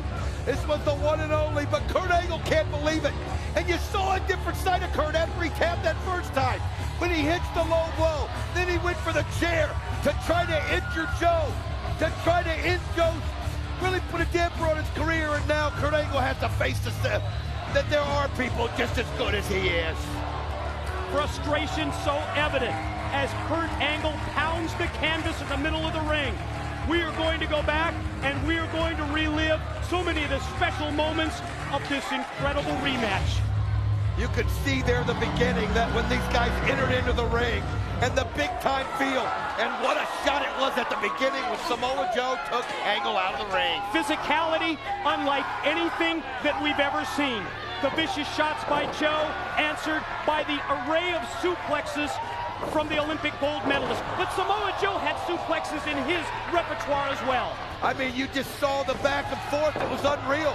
Kurt Angle would have the momentum. Samoa Joe, and look at this when he did this series of the German suplexes, one right after another, and you can see Samoa Joe just knowing he's going to get hit another time, but he couldn't fight it off, and then the ankle lock. The series of submissions between the two, the repeated attempts at the ankle lock by Angle. We thought that Angle would beat Samoa Joe. He had him positioned so many times perfectly. But Samoa Joe, who tapped out to the ankle lock last month at Genesis, was prepared. He was ready. He had a strategy. He had a game plan. He employed it to perfection. And in spite of those repeated submission attempts, Samoa Joe fought through the pain. I couldn't believe the determination of Samoa Joe, how he was able to get out of one submission hold after another. He would realize where he was like there in the ring. He'd find the ropes. He would find an elbow, whatever it took to break the hold. And then when he got it in, and there was the tap out. Number one. There was the tap out, but the referee got hit in the eye. And now Joe realizes that may have been his only opportunity. And then the low blow. That's the one that shocked us.